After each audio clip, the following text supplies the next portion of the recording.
Yo. Houston, we have liftoff. Hello, hello. Yo. What's up, Good Texture? What is going on, RG3? How you doing? You got me mellowed What's out, up, man. Man, that music's cool. I love that. That's some good shit, huh? What band is that? It's this kid called The Niles, and he's on YouTube. He's a YouTuber, and what he does is he covers. Oh, we lost Litecoin. He covers what do you call it? Video game. He does video game intros, and he just does them himself and covers them, and then he makes it kind of public domain or whatever. Gotcha. You back with us? Can you hear us, bro? Yeah. I just exited out so I could hear you, RG3. I could hear Good Texture. Oh, okay. Yeah. So that's what he does. He does like video game stuff. Right, so what's happening, man?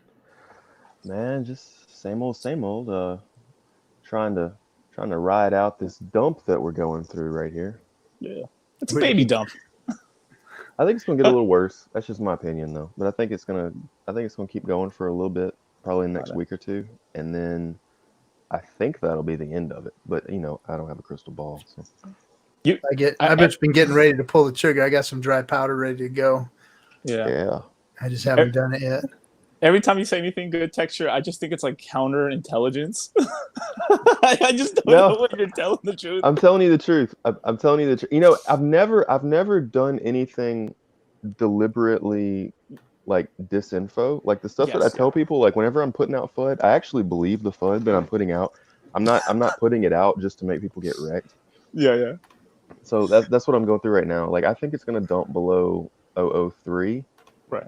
Probably around 0025, and I'm not saying that to make people. If people want it in stake early, that's great. Yeah.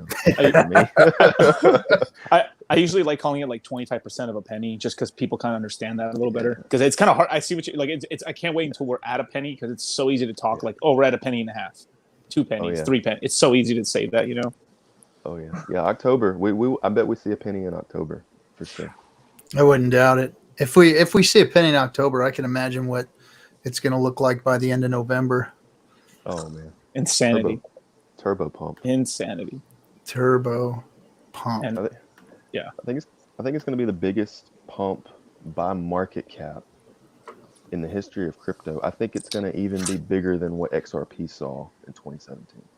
Wow! So I got a surprise for you guys. We've got another guest that's popping in on us. Let's see here. Hey. Hey. Hi, Annette. How you doing? Good. How are you? We're good. Glad you can make it. We've been trying to get you on the show for, about a month now. At least. How are you guys doing tonight? Good. Very good. Drinking coffee. We're just chilling. We're trying to relax and get some good vibes tonight from all the shit that's been going on. Oh, I hear that. Have y'all seen any of that? Yeah, this is the first live thing I've ever done, so I'm chilling too. There you go. There you go. Hey. Bourbon? No, it's Fireball. It's my drink of choice. Got it. Fireball. You drink it straight. Nice. Straight up. They didn't have that stuff out when I was drinking. Oh, that's a shame. Yeah. I missed a whole bunch of good stuff too. Didn't they have schnapps back then? Yeah, I think so, isn't it? I don't know. It's like a cinnamon schnapps type shit, right? Right. Yeah. Cinnamon whiskey, yeah. There you go, cinnamon whiskey. Yeah, so like we could play a game, and since this is my first live stream, we could be going like every time I say or everyone takes a drink and then message me on Twitter later. There you go. See who gets crunked first. See, free to donate to her. Perfect. Yeah, right on. exactly. Well, what's cool is we got another woman that's in crypto in here, and that's we've been trying to get as many, not only just women in crypto, but hex women in here, and find out what makes you guys tick. What got you? So you crashed the stream, so you're the most interesting character on the show tonight. So Good Texture is going to get kicked to the curb for a second. Yeah. What got you into crypto? What made you get involved? I had a family member that 2017, early 2017, got into Bitcoin, and so once it started pumping a little bit, he's like, "Hey, you got to check this out," and I was like, "Okay." So that's when I got into it, and I started, getting into Bitcoin. Then got into a few other things too, but recently flipped a lot of that for Hex. So find it very interesting. Definitely first of its kind. So how'd you find Hex? So there is someone on Twitter named Hexyoda. Yeah. And he used to be like big into Bitcoin, like a Bitcoin maxi kind of a person, and started seeing some tweets that he was making about Hex, and I'm like, that's weird. So started checking that out, and I was like, wow, this is, when I first went to the site, I was like, like it kind of sounded like this, hex.win, kind of a game scenario. And but then the more you looked at it, it made a lot of sense. The CD, the interest.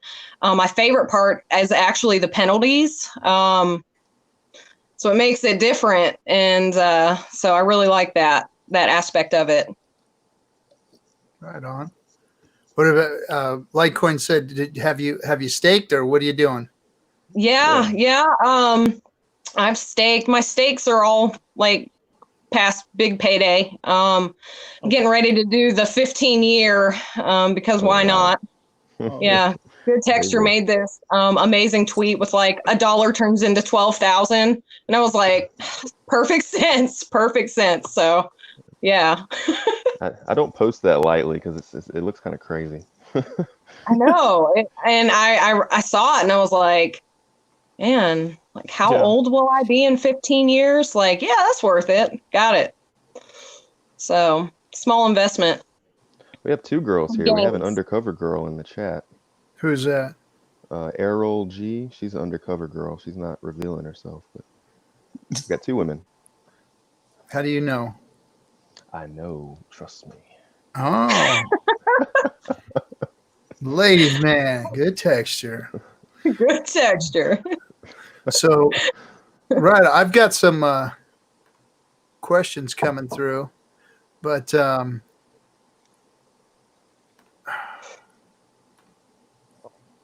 feel free to talk, you guys. Oh, you're the one like that was like. I'm just looking. I got somebody told me to look in Telegram. I've got some questions. People are sending questions to Good Texture.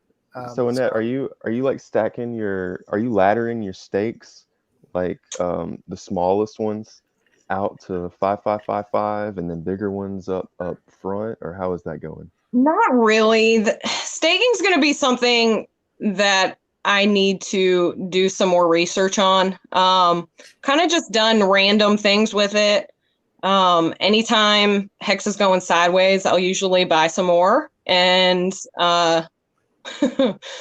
and then do, a stake with it. So I do have some liquid Hex, but not a great amount. So yeah, I'm just kind of randomly doing things. I'm sure there's a better theory, so I'm learning the whole staking thing. Definitely. Any suggestions would be great. Well, there's a great website, Hex Info. Whoa. What the hell? Uh-oh, there goes the host. There goes the host. There goes the host. Hex.info. I guess it when you go on that website and you merge your MetaMask to it, it kind of gives you like a breakdown of your. There we go, RG3. You probably shouldn't use the tab that I'm streaming from to look something up. You're saying Hex.live? Hex.info. Hex.info is where you can see the different stakes that are out there. Right? Let's see. I believe that's where it's at. Hexo looks at it like every freaking day, and I still don't know where it is. But you can actually see where the big stakes are coming out. If you go to hexinfo.io, you can actually see when the big stakes are coming out, and then kind of like push your stakes out where there isn't a bunch of liquid hex floating around that could maybe bring the price down. I mean, that's just theory. We don't know if that's going to be the case. Right. Because some people, I mean, my thought and my theory is that when people do unstake, they get their big payday and they get everything. They may take a portion of that liquid and cash out or whatever. But I think that they're going to restake a majority of it and go, oh shit, I want to save these shares, and push out some more stakes. So, I mean, that's just my theory. So I don't know if that's going to really have a lot of impact on the price as far as, dumping it. But, there is strategies that you can use just by looking at where the stakes are coming out of, because you can see everybody's stakes. Right. Yeah. Absolutely. It's amazing how few of the stakes are actually ending, technically ending in December or November. Sorry. I think we're going to end up seeing a lot of people end staking in December, though. Yeah. Yeah.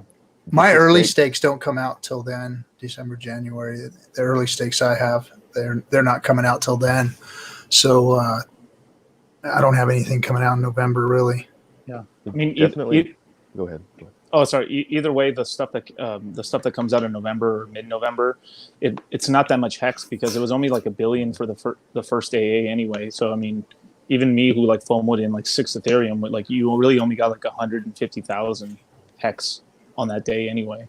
So I mean, it's not that much hex coming out on those months. I think it's like probably like you're probably right, like mid-December, late December, when the stakes start getting a lot larger, millions coming unstaked. Yeah. I think we're going to see people that staked through 2021. I think there's going to be some end stakers, maybe through 2022, but 2021 for sure. There's going to be a lot of early end staking after big payday, I would think, because I think the price is going to pump so hard after that there's going to be people that's like, whoa, I don't care how much I'm losing. I'm end staking. There's going to be some of that. Yeah, I think a big thing too, like publicizing the launch year.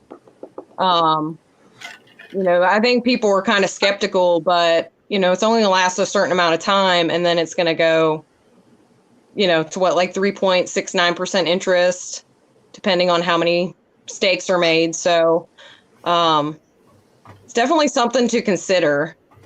I mean, I think everyone in Hex already is, they understand at least that concept, but for newcomers, I mean, that's definitely something that probably could be publicized even more. So can I ask you what coins did you end up dumping into Hex? Oh yeah, good question. Litecoin. Oh, my heart. Yes, yeah, definitely. Litecoin. I actually dumped most of the Ethereum that I had. I have enough for gas prices, so have that. And I flipped some Bitcoin as well. So not all of it, but by any means. But I did, I mean, getting in early on something that is, I feel like the first of its kind, something that's finished, something that's working. I mean, for me, it was a no-brainer. I'm like, this is awesome. And then, when I got in, it's, skyrocketed. I'm doubling everything I put in. And I was like, I'm glad I made this decision. So were you ever at XRP? Nope. Oh. Because ooh, that was a nope. Nope. Yeah. But you got to remember, I was in Bitcoin, and Bitcoiners were like, scam, so like, I was like, oh. Yeah. They call everything a scam. XRP is like the #1 female-owned coin, from what I understand. So that's what I've had. Yeah. No, I've never had any. Really, XRP? Yeah. There's a website called eToro.com. Yeah. And they like harvested all the data out of everybody that invests on their website, and broke it down according to which gender, or which gender, like age how bracket. yeah, like what are they buying? And like the least one that they would buy was Stellar, and then the most one that women were buying was XRP, and I think it was something like either 60 or 90% of all the women on the site had like XRP or something. It was a really high percentage. I mean, they probably just like it because it doesn't move. I think they like it because of the community, because it probably has one of the largest communities in all of crypto, and there's a lot of, and this is just me talking, I don't know if it's politically correct or not, but women are more herd thinkers generally. They kind of look more towards what's happening socially to make their decisions, and socially, if there's a lot of people in their group that are buying XRP, it's going to be more of a good idea to them. I think that may explain why more women own XRP, but that's just my opinion. I tend to find a lot of women also are big dividend investors as well. They really like steady income because it's safe. Yeah, right, exactly. They seek more safety and not the big, crazy, risky stuff. Yeah, you got a woman sitting here. She can tell you, and you guys are making freaking assumptions and shit. Jump in. Let me show you the charts. Is that bullshit, Annette, or is that how you feel? You need some security in your crypto. I don't know. I know, like when I was in Litecoin, they had a pretty good community as well. And there were several women in Litecoin. There was like this girl called Litecoin Queen. I don't know if you remember her. And I remember her. Yeah. And Litecoin Dad had like, I don't even know, like it exploded. There was like, oh, the cops were called. I was like, what the world? Yeah. She had a nervous breakdown, and then Litecoin Dad was like basically getting money. I mean, this is all hearsay with Litecoin Dad stuff, but supposedly he was getting money to do like banners and all things in Las Vegas and stuff, and I think he just ran off with the money or something. And I just saw him come back recently and stuff. Hey, I sent him because I mean, he was still I still followed him on Twitter, and I sent him like some information on Hex one night, and I was like, yeah, check it out, and I tagged some people in it, and he's like, I definitely will. So I don't know what he ever did with it, but yeah, I don't know. But yeah, I think as a whole, I wouldn't say, Good Texture, you're wrong in that, because women love,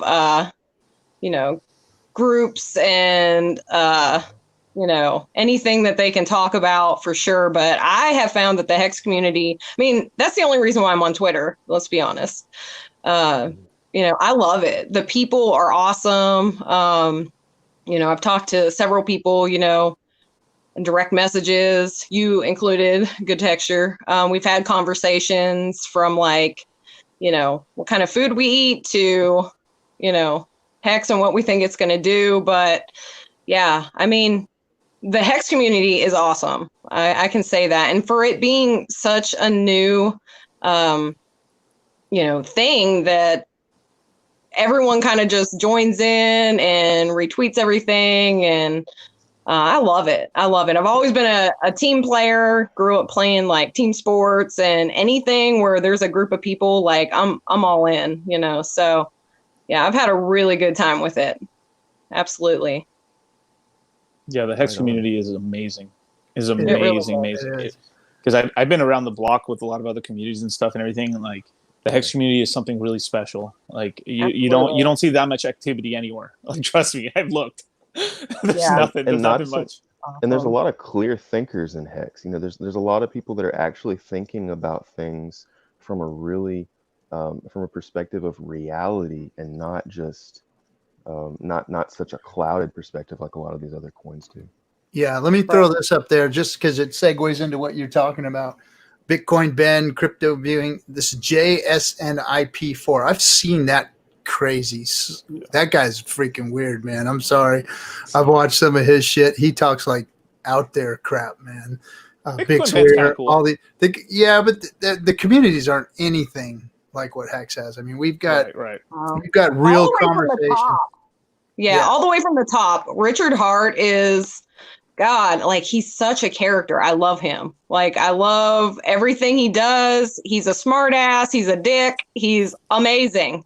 You know, you couldn't ask for a person that's just blunt about everything. Yeah. Everything's a good show with him. It doesn't matter, you know, what it is. So yeah, that guy, you know, definitely from the top all the way down to the noobs. Like everyone jumps in and, you know, they're helpful. I saw something Lazar pop up on there. I love that guy. Like he's in it. I mean, he knows everybody. Yeah, he said you've got some shirts coming in that. So but he's the king of Twitter. He's on Twitter, like tears it up on Twitter. Yeah, absolutely. So not to change the subject, but I got a question here. I wanted to get into some stuff with Good Texture. So I got a question from Kinetics. He's been on the show a few times.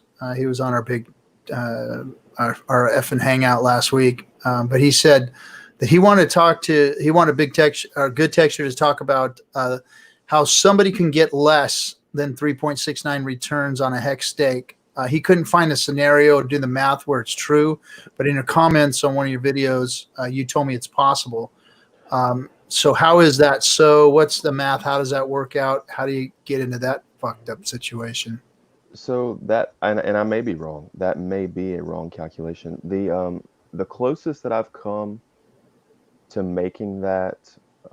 So what I did was I did a calculation for what the interest rate would be on a 1-day stake of 1 million hex, and it came out to be like an exact 3.69%.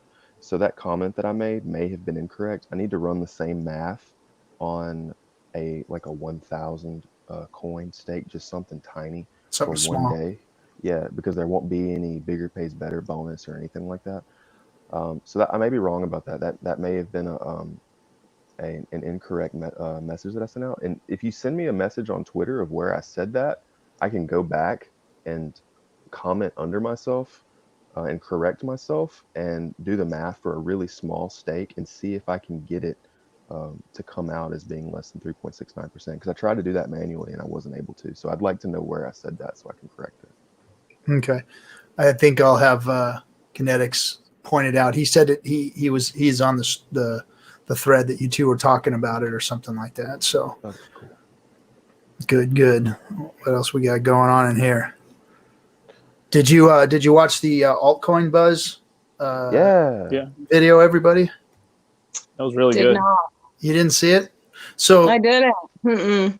So Altcoin Buzz gets this very well-spoken, beautiful. I don't. What was her name? It's what's her name? I can't remember. I got it right here. Let's see. Her name is Leia. Oh Leia, yes. And yeah. she's really good. She did a great interview and she was real kind and asked some decent questions and didn't once like try and trap Richard into saying, you know, some kind of, you know, where's the ETH or any of that bull crap. You know, she literally asked questions and she didn't go into very much depth, but she did do a pretty good interview. It's kind of like the first one I've seen mainstream crypto that actually, you know, made some sense. Right. Yeah, it was awesome. Yeah, no interruptions. Yeah, they got a ton that of was the best part. I'm sorry, what'd you say, Good Texture? They got a ton of subscribers on that channel. Sorry to interrupt you. Yeah. That they were one of the biggest channels in 2017. So like literally, you would wake up in the morning and watch Altcoin Buzz before the owner sold it off to their because it's actually run by completely different people now. Wow. Altcoin Buzz. Oh, and that was the altcoin channel to watch during 2017. Have y'all seen? Yeah, I want to say there was close to like 10,000 maybe. There's like 200,000 subs on that channel. Yeah. But again, I look at all the subs of all these maxis and all these big YouTubers that used to be big back in 2017 when they got all of those. And you look at their streams and their streams are literally sitting on 50, 60, 40 people watching their streams. I mean, look, we've got 61 on here right now. This show is only a few months, a couple months old. So, I mean, and we only have 500 subs at the 562 to be exact. So, yeah. And they have as many subs viewing as we do. And then their views on their streams are the same too. I mean, we get a couple thousand views. I know with Annette being on here, we're going to get like freaking probably the most views ever on stream. I know we will watch because they're going to say all the guys in the Telegram are going to start talking that you were on the stream, and they'll go back and watch it. They're going to do /swoon. Thanks, guys. I know. Do you find that? I mean, I'm just open and honest about all this stuff, because when a woman comes into the freaking Telegram room, it's like the simps come out of the freaking woodwork. These guys are like freaking falling over their keyboards trying to talk to you gals. Yeah. So I want to say the very first profile picture I made on Twitter with like the hex symbol or icon, I got lit up pretty much. So yeah, they appreciate women in hex. So, but you know what? I'll tell you what, I haven't gotten anything inappropriate, not a single time. So, gentlemen in hex. Just lots of DMs. Yeah, I've had several, but I mean, not even extreme. So, but yeah, I got a lot of followers just being a woman. So, I do my best at keeping a good image, for sure. You do. Yes, you do. Yeah. So speaking of these big YouTube channels, there's another guy. There's the two biggest names that I've seen that have shouted out Hex have been John McAfee. He came out in this. You saw the Cointelegraph article where he was talking good about Hex. And then there's this guy on YouTube. He's kind of a doomer prepper type guy. His name's Christopher Green, and he's on this channel called AMTV. He's got like 700,000 followers or something like that. Oh my gosh. And he's talking good about Hex. So I'm DMing him. I'm messaging him on his website. I'm sending emails. Like, I'm doing everything I can right now to try and hook him up with an interview with Richard, or just a discussion, because he's not going to talk. Yeah, he's not going to talk bad to Richard, so it's going to be more of a discussion more than anything. But if anybody watching this wants to try and light up AMTV's DMs and stuff to try and get a discussion with him and Richard, if Richard could get on AMTV's channel, that'd be unbelievable exposure. Definitely. Yeah, we're working on a couple different projects. I'm trying to get people together. I'm no good with the video editing and stuff, and I need to put a bio together. I've got contact with Joe Rogan's show, and they want a bio and a video bio so they can see some of the stuff that's going on. My sister did his show.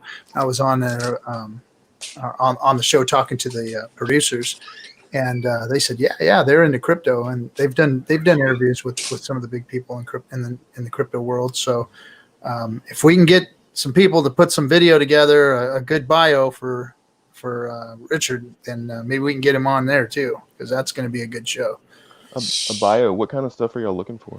Well, I need some kind of bio, a written bio, and then a video log, just a 20-second blurb of him wrecking people, talking about some of the things he's into. Probably even putting his thing that he did a couple years ago with what's his name, Roger Ver, throwing it in there. And what he did to McCormick Satoshi. Has Joe ever had anybody on his show from crypto that wasn't? Yes. How many people has he had on there? Like, what types of people has he had on there? He's at Andreas multiple Mm-hmm. times. Actually, I think it's just Andreas. If I'm being honest, actually, from just crypto on the crypto side, yeah. I'm trying to think. He had somebody that was like crypto friendly, but they weren't a full time. Their job wasn't full time crypto essentially. Yeah. They've just like, you know, mentioned that they're in Bitcoin and some Ethereum, and I think that's it. That'd be really cool if we could get like a Peter Schiff, Richard Hart showdown on Joe. That would break they would destroy like crypto Twitter. Destroy it. They would be so angry. Oh my God, it would cause the apocalypse. If I could have any stream to watch and just pick it out, it would be Peter Schiff and Richard Hart. No, hands down. It would be amazing. I don't know how amazing it would be. I don't think that Schiff has the right type of ammo for that situation. Well, he would look like an oh, you just want him to look wrecked. I like Peter Schiff, but he has given some people some really bad advice. I think he's right on some things, but on some things he's just absolutely terrible. But he sells gold. The reason he pushes gold so hard is because he's an actual gold seller. He sells gold. He didn't start selling gold until way after he was pushing it. That was a later thing. He started buying gold in like 2001. He didn't open his gold sales. He's not wrong. He's outdated. He's not wrong. He's outdated. He's got some good concepts and he understands, but he's outdated and he doesn't understand how crypto. Well, I mean, I'm not going to say he's wrong in that either, because I mean, I don't have all the confidence in the world of crypto yet because of, you know, its adoption, and that there's other things that are better than crypto when it comes to spending money. And, you know, they're trying to make crypto this, you know, currency. And I think that something like Hex is going to be what brings people into crypto, not, you know, its spendability or its fungibility. You know, when you have things like PayPal, WeChat, WhatsApp, AirPlay, you know, making 81 trillion transactions. I mean, you can't compete with that, and crypto doesn't compete with that. So, not at all. No, crypto has always been a get-rich-quick scheme, and any project that has ever ignored that has faced the consequences. And Hex is the first crypto project ever that acknowledges that fact. That I'd have to agree. Yeah, for sure. I mean, it's so true, because like I think even on that last interview that Rich did, I mean, he was saying that like you can't find anything about the price on Bitcoin's website or Ethereum's website, but that's all everyone cares about. Like seriously, he said maybe that's all I cared about. That's it. Maybe on Ethereum there's utility, and like Monero there's utility because of privacy and stuff and everything. But on Bitcoin, right? I mean, there's nothing really going on there, other, you know, Taproot and some stuff like that and everything like that. But like the price is mostly like what we're caring about. Like when 20,000, you know, when Moon, when Lambo, you know. I mean, back in the day when bit/r/Bitcoin was kind of the central place for Bitcoin on Reddit. It was kind of the central Bitcoin hub for the entire internet. If you went on there and just started talking about price and stuff, you know, you'd get scolded and maybe even get your comment removed. Oh yeah, you have to go to Bitcoin markets to talk about price. If you talk about price, unless it's like a big milestone, like 9,000 or something, they might let one post through about 9,000. Now they would let several posts through about that, but generally price talk was just discouraged, and it was strange. You're supposed to say, you had to say that they were in it for the technology, and if you weren't in it for the technology, then you were not a good citizen of the cult. So but that's why it's always like when you show off about crypto. So hey, Good Texture, when did you get into crypto? At what price did you buy Bitcoin? Why does that matter? Why does that matter at all, right? If it's just about the technology, right? It's just like Oh yeah, I got in 2015. Yeah, so how many Bitcoin do you have? Well, you know, I kind of sold my Bitcoin, you know, there, so I don't got as big as a stack as I. And then based on what time you got in, everyone's like, you know, wants to know when you got in too. Right, exactly. They don't do that with gold. It's like, oh, when did you get your gold? Back in the Egyptian time. Wait, you got gold when? What's your address? What's your address? Where do you keep it? And this community, this Hex community is really the first community in crypto that has just acknowledged that. Everybody else just sweeps everything we're talking about under the rug, except this community who actually looks at this realistically. So, I mean, it's like, even, you know, I made memes about this about 2 years ago. Back when XRP was above 40 cents. I am on record on Twitter, and I have the timestamps tweets saying, eventually what's going to happen is the XRP cult is going to say price doesn't matter. And that was back above 40 cents. And I told people that was going to happen. And then after price dropped below 20 cents, I started saying, price doesn't matter. And they actually would say on Twitter, they would reply to me that price doesn't matter. It actually got to that point. Yeah. So Before or after the crash? after. After. The people okay. that were still the people that were still bag holding, their only reconciliation had to be price doesn't matter, that they're just in it for the banks, and that was their only reconciliation. So if Hex pumps like XRP did in 2017, all the Hexers are going to be like, price matters. Get Yeah. in. Well, They're going to be realistically, realistic about it. XRP only did a 10x at the very end. From October 2017 up to January, it was really only about maybe a 15x. It wasn't that big. The reason that it was so massive is because it was massive in market cap. The market cap was absolutely astonishing. Right. And I think that based on that market cap growth, that was probably the largest, fastest growth in market cap in any crypto in history, I believe. That was probably the one. Do y'all think so? Yeah. I mean, it made the founders the richest people on the planet for like a day or two. I mean, Yeah. literally, like it was like so funny. They were interviewing them in the smallest boat ever. Mm-hmm. They're like, "Hey, how does it feel to be the richest guy in the world?" It's pretty cool. The next day, it just pans off to that interview. The next day, they replay that interview. Right? How does it feel to be the richest man in the world? Well, it's a good response. It's a really crazy, really good responsibility. I'll make sure to do some good things. The next day, it just shows the XRP chart like this. Just And the crazy thing is they've been dumping on everybody on a regular basis, announced. Yeah.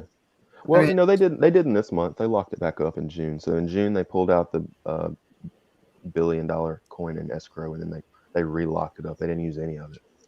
So I think that's good for them. they recycled it actually for finally. Yeah, they recycled it. Yeah. But see, here's the thing. The reason I bring that up is because that move, assuming that was the largest market cap move in the shortest amount of time in crypto history, I think Hex, after the big payday, is probably going to beat it. I think that we're going to see, and I've been thinking about this for a while. I didn't just make this up tonight. I'm thinking that in December, we could see, and maybe this is Moonboy talk, maybe this is a dream, but I think that we could see the largest market cap move in crypto history this December. I can see it. I hope that you are right. Right now, because I mean there is a shit ton of money coming in. What's the market cap at today? I mean that's what I've been watching. I've been watching the market cap because the cryptos aren't growing, but the stable coins are growing. And Yes. Holy crap, here we are. We're at 276 billion. So in a matter of like 6 months, we've put 100 billion in about 6 months, I think. Yeah. I mean, that's a significant move without any coin really, moonshotting or anything.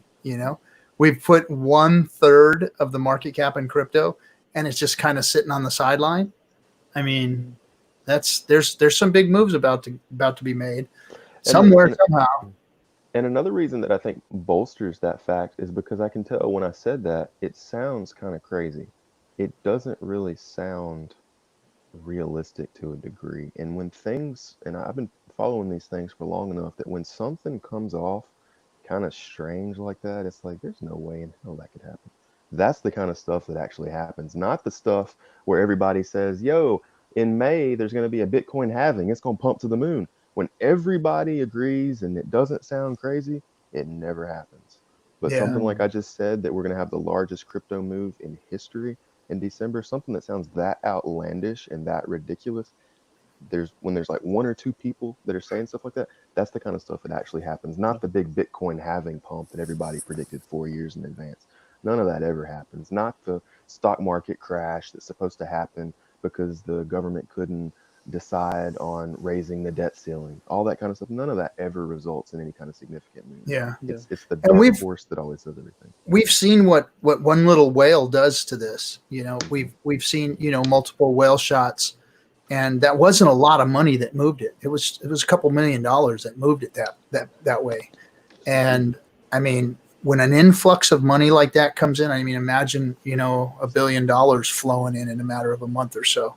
That's gonna be significant changes right there, and it's there. The money's there for something like this. There's money in there, and there's a lot of shit coins that people are ready to walk on. You know, I know they are. the reason. POS. The way I got into Hex was I dumped all my shit bags.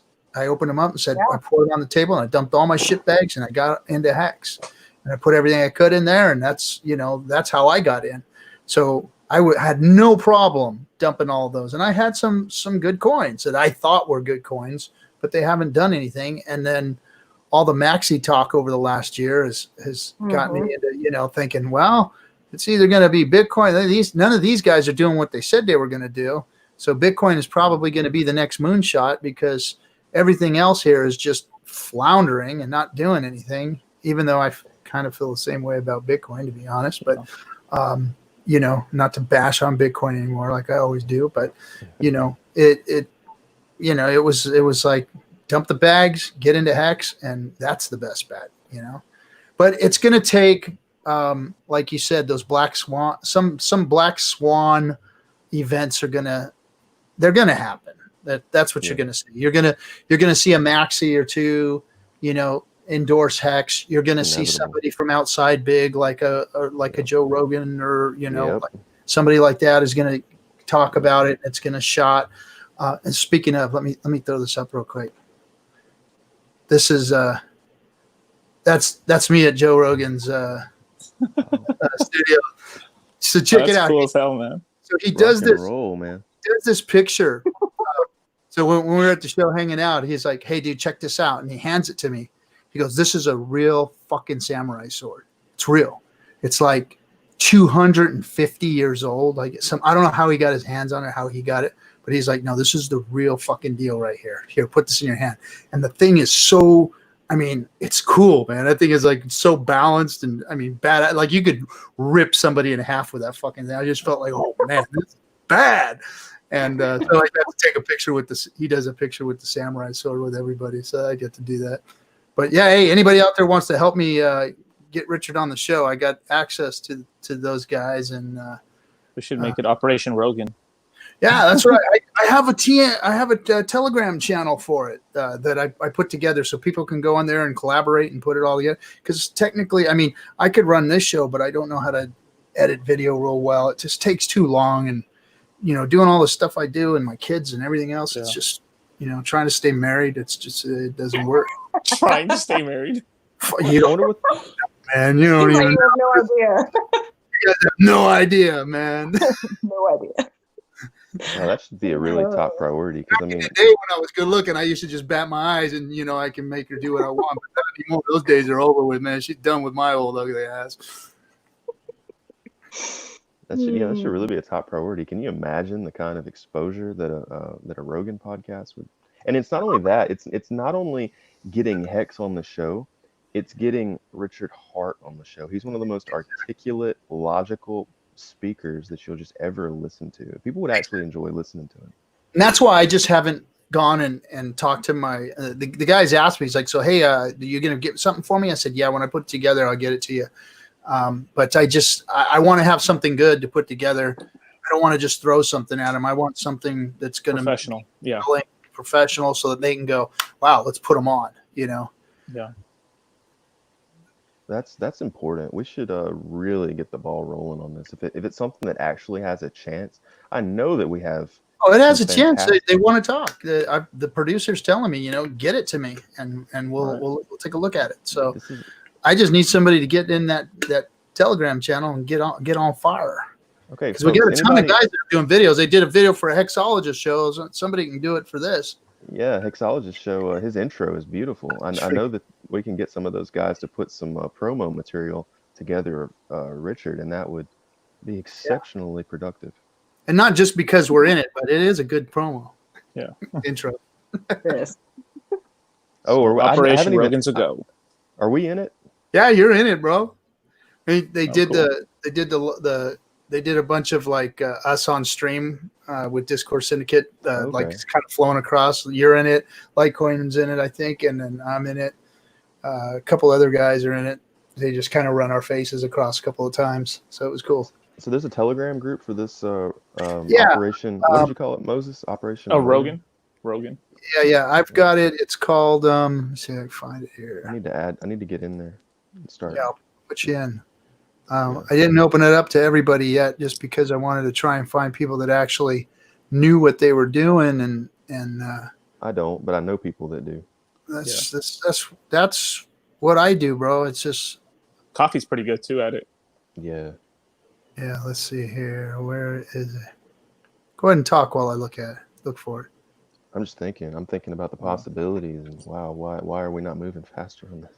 Here it is. Yeah. We should have moved on this yesterday. Hex Media Blitz. Oh, there. Can Hex. All of you video editors that are watching, we want you. Yeah, I'll put Good in there. We're recruiting y'all to the United Hexican Air Force. Yeah, Space Force. Sorry. All right, I put you in, so I'm gonna put you in charge of recruiting people. Yeah, this is a big deal. This is a really big deal. This can't be swept under the rug anymore. No, we need to get it going. And like I said, I mean, those guys are looking for content all the time. And if they have somebody that's lively, controversial, talks like Richard. Wow. And he is so controversial. I mean, he's probably one of the most controversial folks in all of crypto. And that's what they're looking for, you know. And to have him get up there and speak truth and do all that, you know, they'll be interested in talking to him. We just got to put that together and make a nice little professional bio, little video clip, and you know, some really cool stuff. I think you can get on London Real too, as well, because London Real is they're really getting into crypto and stuff now as well. They're doing a bunch of videos and everything. I think they have like Tiki Noir, whoever that guy is. I've seen a commercial for that. Yeah. Robert Kiyosaki's now talking about crypto now too as well. He's now recommending Bitcoin and a couple other of the top cryptos and stuff. So some of these top kind of like more like the conspiratorial alt-right, not alt-right, but just kind of like, you know, Republican sort of fringe and stuff. They're starting to kind of turn towards crypto now, and that's it's sort of like the boat's sort of slowly starting to turn towards crypto and stuff. So it's going to be more acceptable to talk about it, I guess.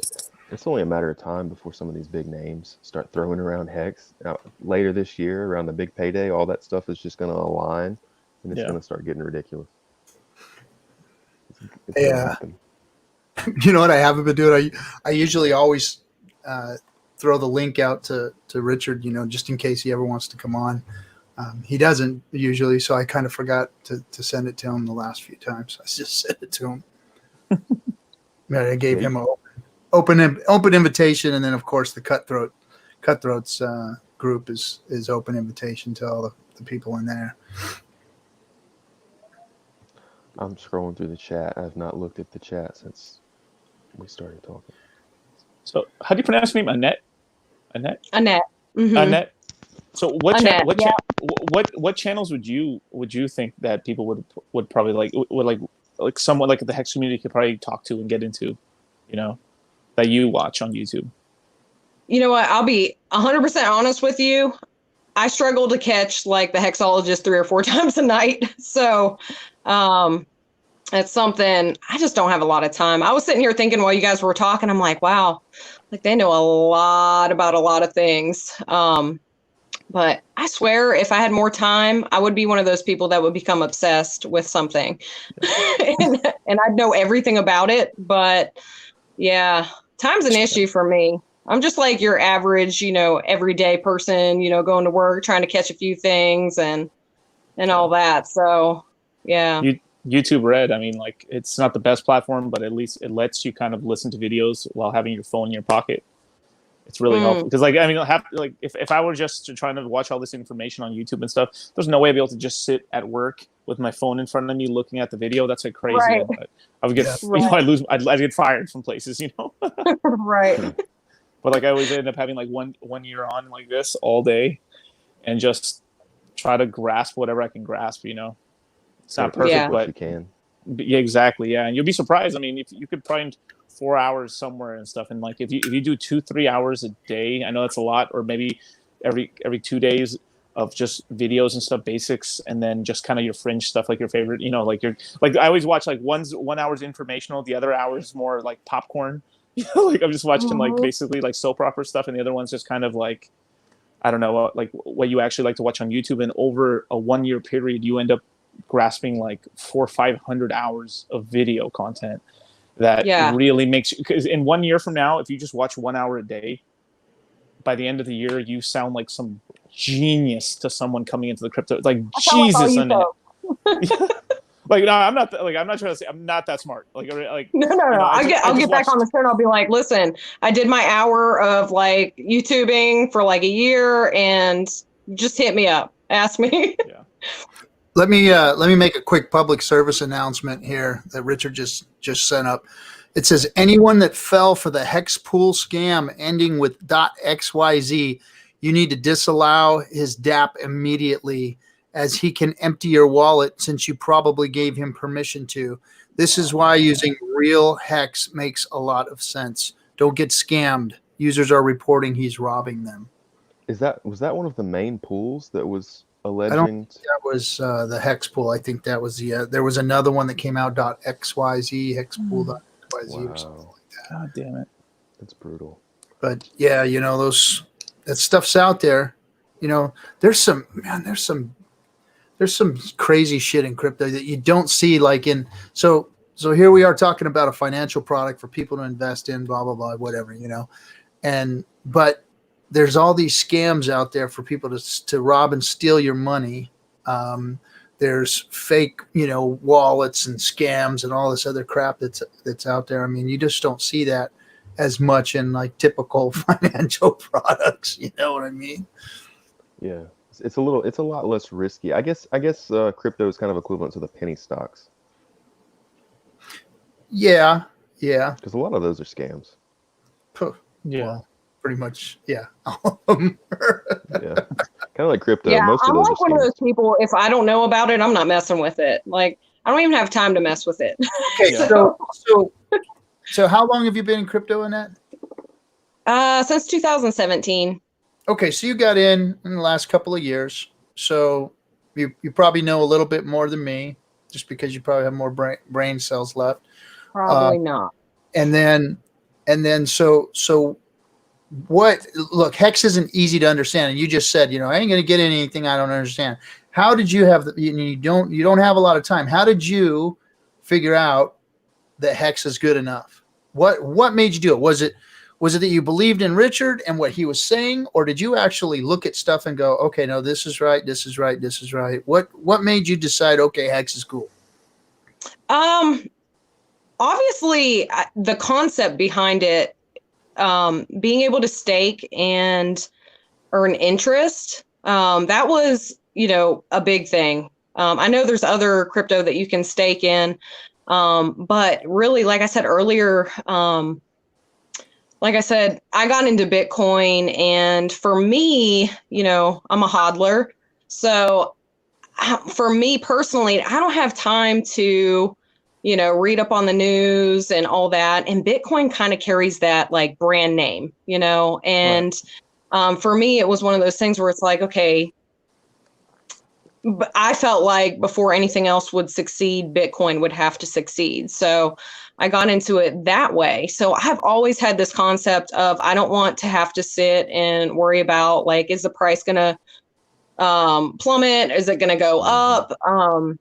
So that was a big draw for me, where it was like, okay, with this, you know, you gain interest. And then reading about like the penalties, like I said, that as well, because literally if you stake, first of all, you know, it kind of keeps you accountable to dumping, especially if you don't get through the first half of your stake, you know, where you'll be penalized, you know, what you've put in. It keeps you accountable in that regard. And also, you know, knowing that the penalties go to the stakers, it really, I mean, for me, it made complete sense. That's what I love about it. You know, like Richard said, it's like a win-win-win situation.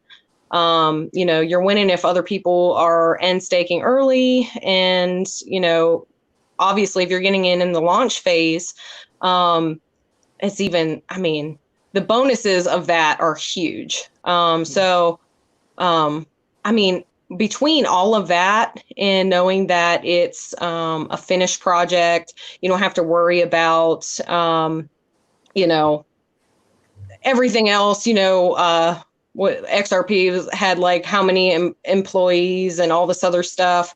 I mean, it just works. It's already working. So I feel like it's a matter of time where it's like people are going to want to gain interest on their crypto, which, you know, is something that Bitcoin lacks and a lot of the cryptocurrencies lack.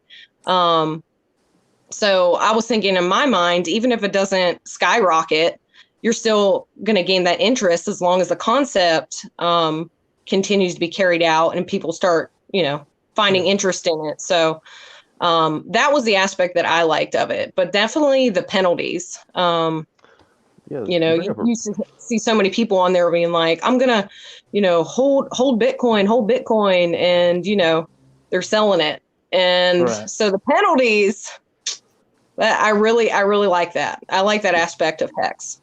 Like carrot in the stick.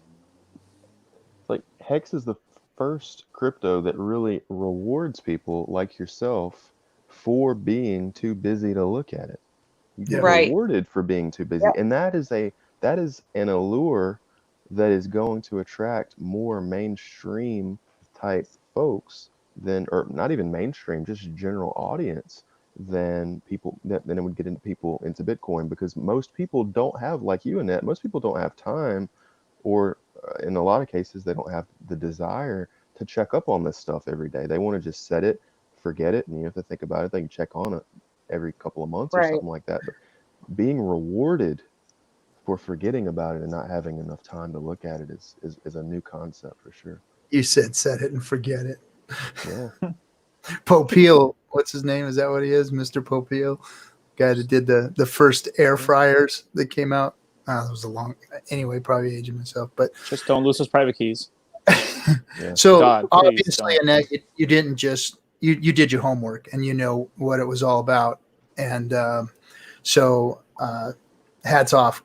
Now, the other thing I wanted to ask you was, you know, what is your woman's intuition? See, I always trust this in women. The women's intuition, the guidar, the what did you think about Richard when you saw him, when you heard him, when you listened to him? What was your opinion? What in your women's intuition was going off when you listened to this guy? Women won't tell you, but they do like frankness.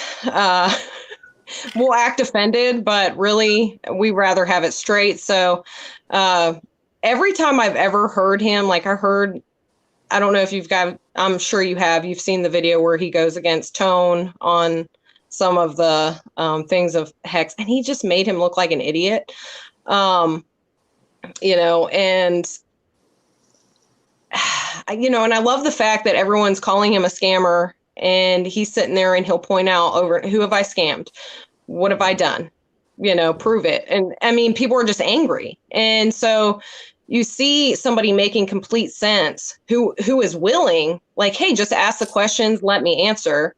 But just somebody that is just straightforward and frank about everything. And he is. And that gives you more peace than somebody who's tickling your ears.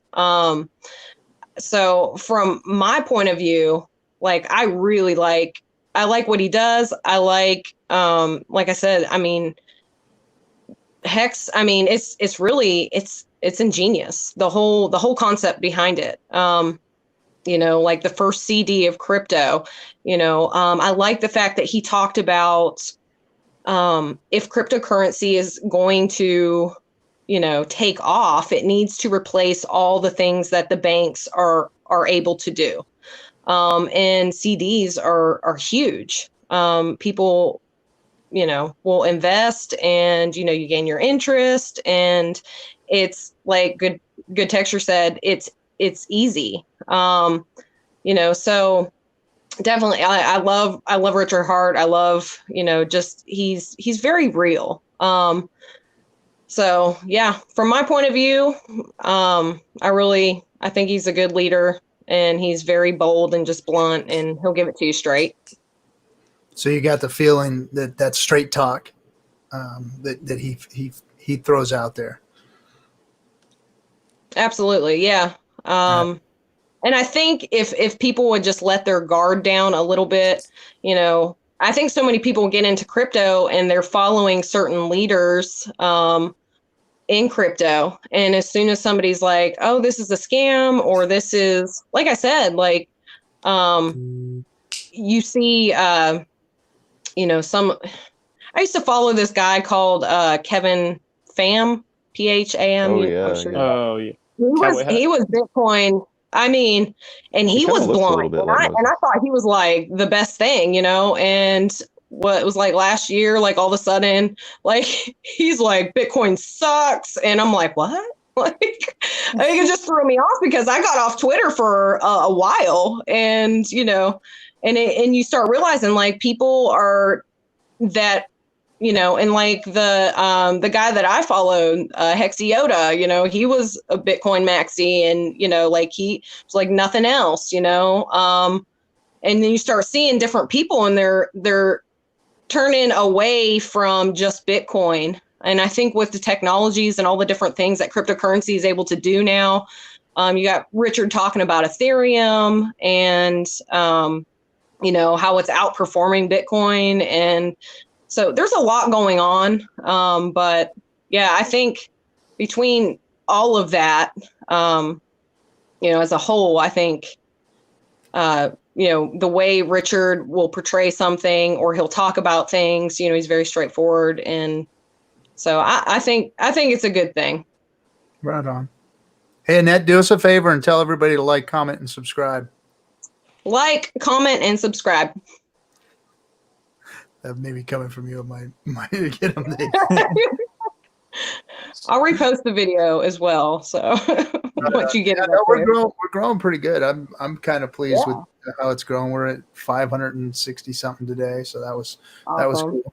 Yeah, it's moving, and we're having fun. Friday nights are cool, so you know, welcome to come on Friday nights if you want to. We've got the Friday night hangout, and that's just kind of like everybody in Hex just comes on and gets to say their piece. You know, I just throw the link out there and let everybody just kind of free for all in. Yeah, it's fun. Yeah, it is. Yeah, and a lot of other crypto communities and stuff. They're really a community member doesn't even ever get to get on a live stream ever. It's only like it's like either you're part of the cool club or you're out. You're not in the very true. Very true. Yeah. Because we're really, I mean, like what we're doing here at Hex is you want to see all the different facets of everybody, you know? Right. We got, you know, old fucks like me. We got guys like Good Texture that are really smart. We got Litecoin Moses is freaking you name a community in crypto and he's popping in and out of it all the time. You know, I mean, he's always out there. Then we got people like you know, I mean, there were so many different facets. Like when we did our 24-hour stream, we just had everybody kind of pouring in. I mean, it was just so many different people, so many smart people, so many different, you know, walks. Grandma. We have Crypto Grandma. She came on and she threw it down. I mean, did you watch her show? I did get to watch quite a bit of it. Yeah. So yeah she's something. Yeah. It's nice to, I mean, I think that gives it kind of a face, you know? Yeah. And it gives it a feel for sure. And, you know, being that, you know, it's so new, everyone's kind of in the same boat with it. And I think it's good for us to remember that people are still coming into it. Do you guys know if there's any YouTube channels that are kind of triggered towards like people that are new, who need information, who just want to know the basic things? Well, you know who's really good at that is and I'm sure the Good Texture is going to have a little something to say about it, but Conrad is pretty good at, you know, showing people how to he gets people onboarded and you know, of course he shows his link and he does his thing. And then Crypto Coffee is probably one of the best YouTubers out there that just kind of lays it out for people how to get in, you know, whatnot. So we don't do that here. We just kind of give a voice to everybody. But you know, those are the two guys. So is he getting his gun? I'm getting private messages about my guns. So, yeah, this is a 1022. Somebody's asking me if this is a 1022. Yes, nice. It's a bolt action 1022. Bolt action 1022. Rim fire. Yes. My grandpa had one of those in Mexico, man. Those things were awesome. Yeah, there isn't a better gun than an old Remington 1022 with a little 10-round clip in it. I love Rugers as well for like the pistol Rugers. Oh, they're awesome, dude. Like I have an LC9. There you go. Nice. It's a good gun. 9mm. Nice. Yeah. So, and then Ryan's really good at that too. Ryan Lopez, he does a show, Oh yeah. YouTube show. He's really good at it too. But I think that there's some room for people to show people how to onboard and get into the AA. So somebody who has production skills and wants to do that kind of stuff, there's probably a lot of room for a YouTuber to do that. Shit, Annette, you should probably do it. Yeah. Should I? Yeah. Never know. By the way, your name's not Annette anymore. They changed it. You're Hexet. That's change it in the chat. You're a Hexet. I laugh because the hexologist he'll call me Annette, and that makes me laugh. He's not the first person. He's like, "Hey, Annette." Is that wrong? Oh, and Hodl Dog too. Hodl Dog, our AMSR guy. Yeah, he's really good at it too. He throws it down kind of like Hexologist does, gives the numbers, but then shows people basics. Yeah. and Ryan ain't no slouch either, man. For real, he's out here grinding, man. I see him posting videos every day.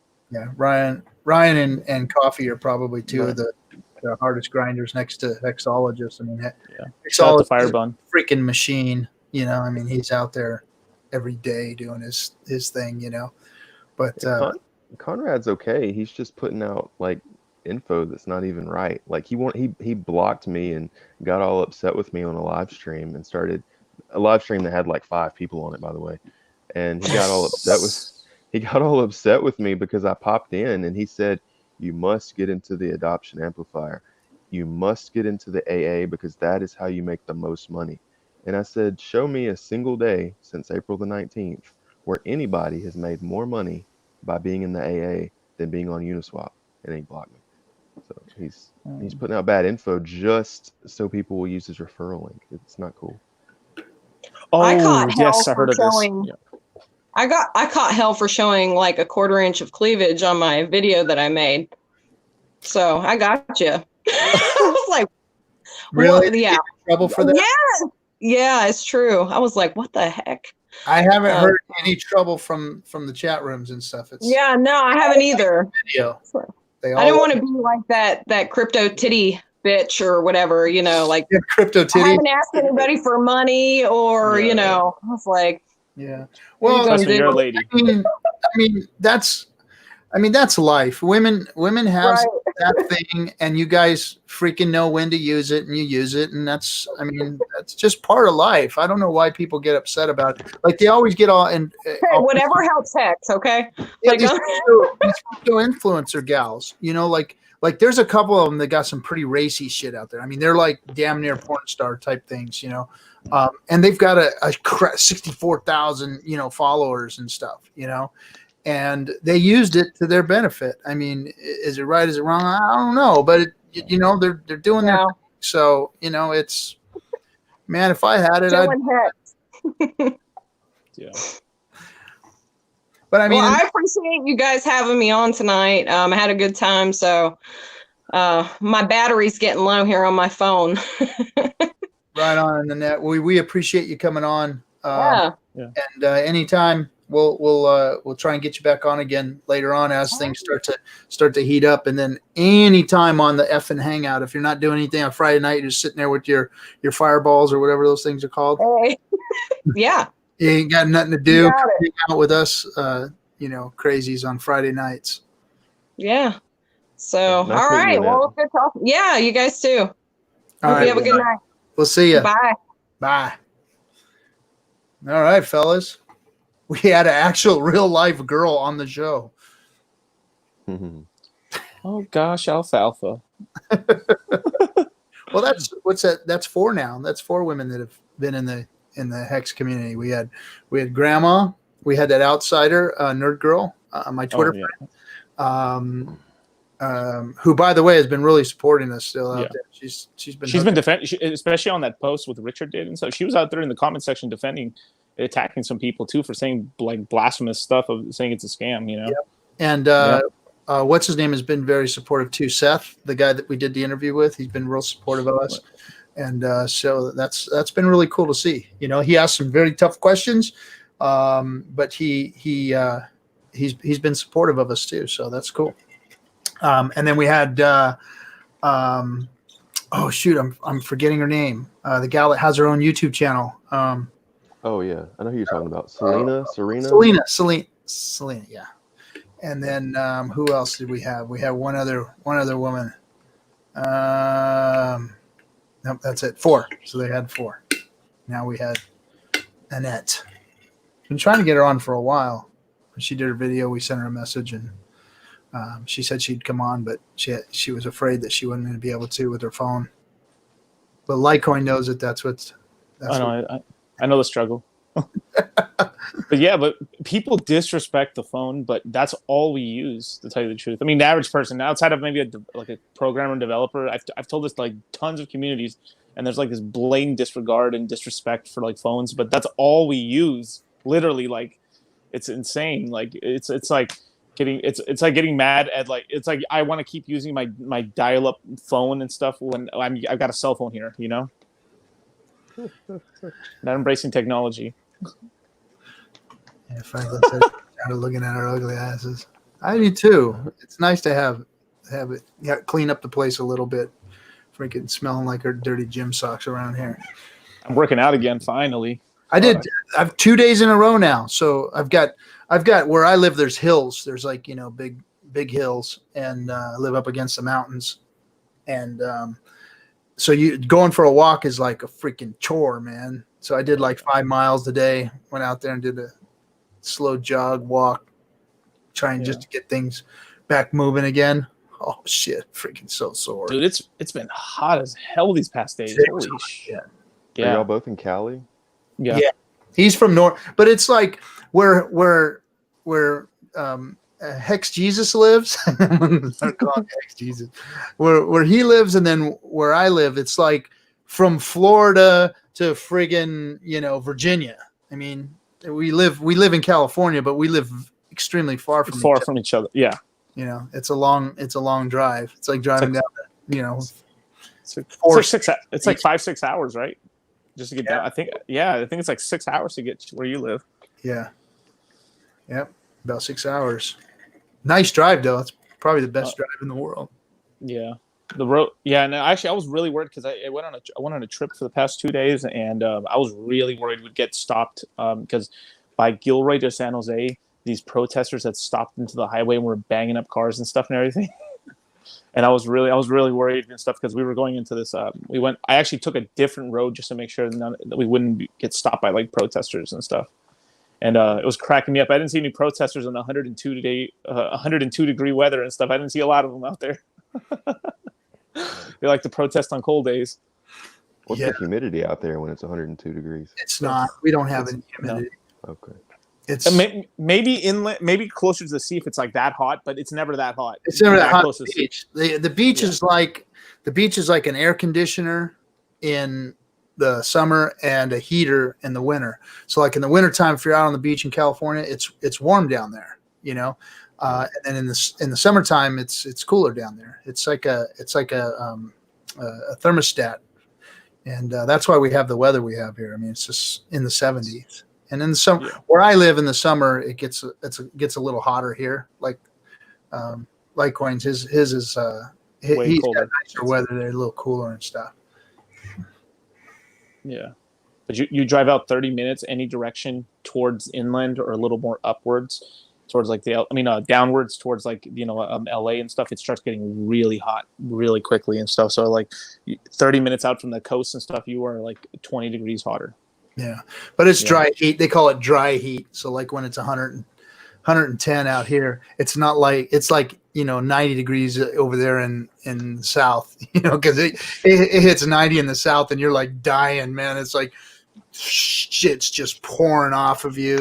I mean, it's a way different type of heat. 100 is 100, man. I'm sweating at 100, man. That's a lot, man. It really is. Yeah. Try to go out to Arizona in the summer. or New Mexico or any of those places, you'll die out there, man. It's ridiculous. People see you on the side of the road and they pull over to try to help you, see if your car broke down or something. You could just be like, no, because no one jogs out there. Yeah, because it's dangerous if you're on the side of the road out there. You can, I mean, it's actually probably life-threatening, isn't it? It is. It actually really is. Like, you could die, especially unless even in the wintertime it's pretty hot. But if you imagine like July, August, you would cook to death. If there's somebody out there on the side of the road in July, will people generally stop to see if they're okay? Yeah. Really? In those states, so like New Mexico, Arizona, maybe like the closer to like to the I would say to the eastern part of Texas and stuff. Yeah, they'll check up on people. Here in Cali and stuff, usually no, it's because the temperature's not too terrible. But if you were like closer to the Indio, where like Coachella is, and like Death Valley and stuff, and they'll stop. Especially cops will see anyone stopped on the side of the road, they will stop because the heat's that ridiculous. Wow. Yeah. So let's bring this back around to Hex off the weather. Good Texture. What have you been working on? What have you been working on lately as far as numbers go? Because I know you're always crunching the numbers. And you talked today like Moon Boy. You've been looking at Black Swan events. You've been looking at stuff that could happen. Is that what's been going on in your brain? I've been doing a lot of modeling of what I think.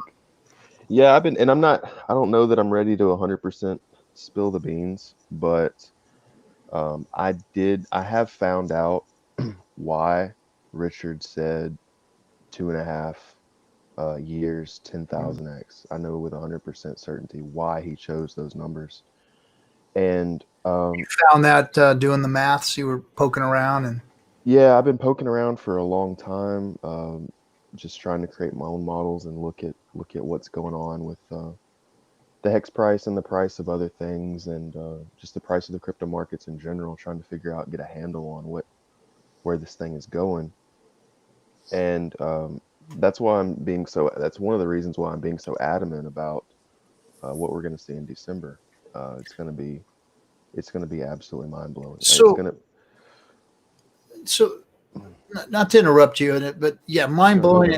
There's possibilities, but when I look at the reality of the situation, and when I look at it, I go, okay, so there's got to be financial energy behind it in order for it to happen. So, what percentage of so in order for some type of a moon event, some type of a black swan event, some type of a, let's say billions coming into Hex. How is that? Where is that energy at now? Where do you see it coming from? Because like I mentioned on just about every show, I'm watching the financial energy. Like that's my one gauge that I know that matters, is that outside money coming into crypto, the market cap of crypto growing is what's going to bring that financial energy. And where is it going? Where is it going to come from? What do you see as far as that type of movement? Well, that's kind of the downside. A lot of the stuff that I'm seeing, I'm starting to see and this sounds weird talking like this, like I have a crystal ball, but the only way, so like when I reach out into 2022, 2023, the movements that I'm seeing in Hex, to me are indicative of a dollar problem. I'm thinking that we're going to start seeing some problems in the mainstream markets. Mm-hmm. Not so much the stock market. I think the stock market's probably going to go up to 100,000. I would not be surprised to see Dow 100,000.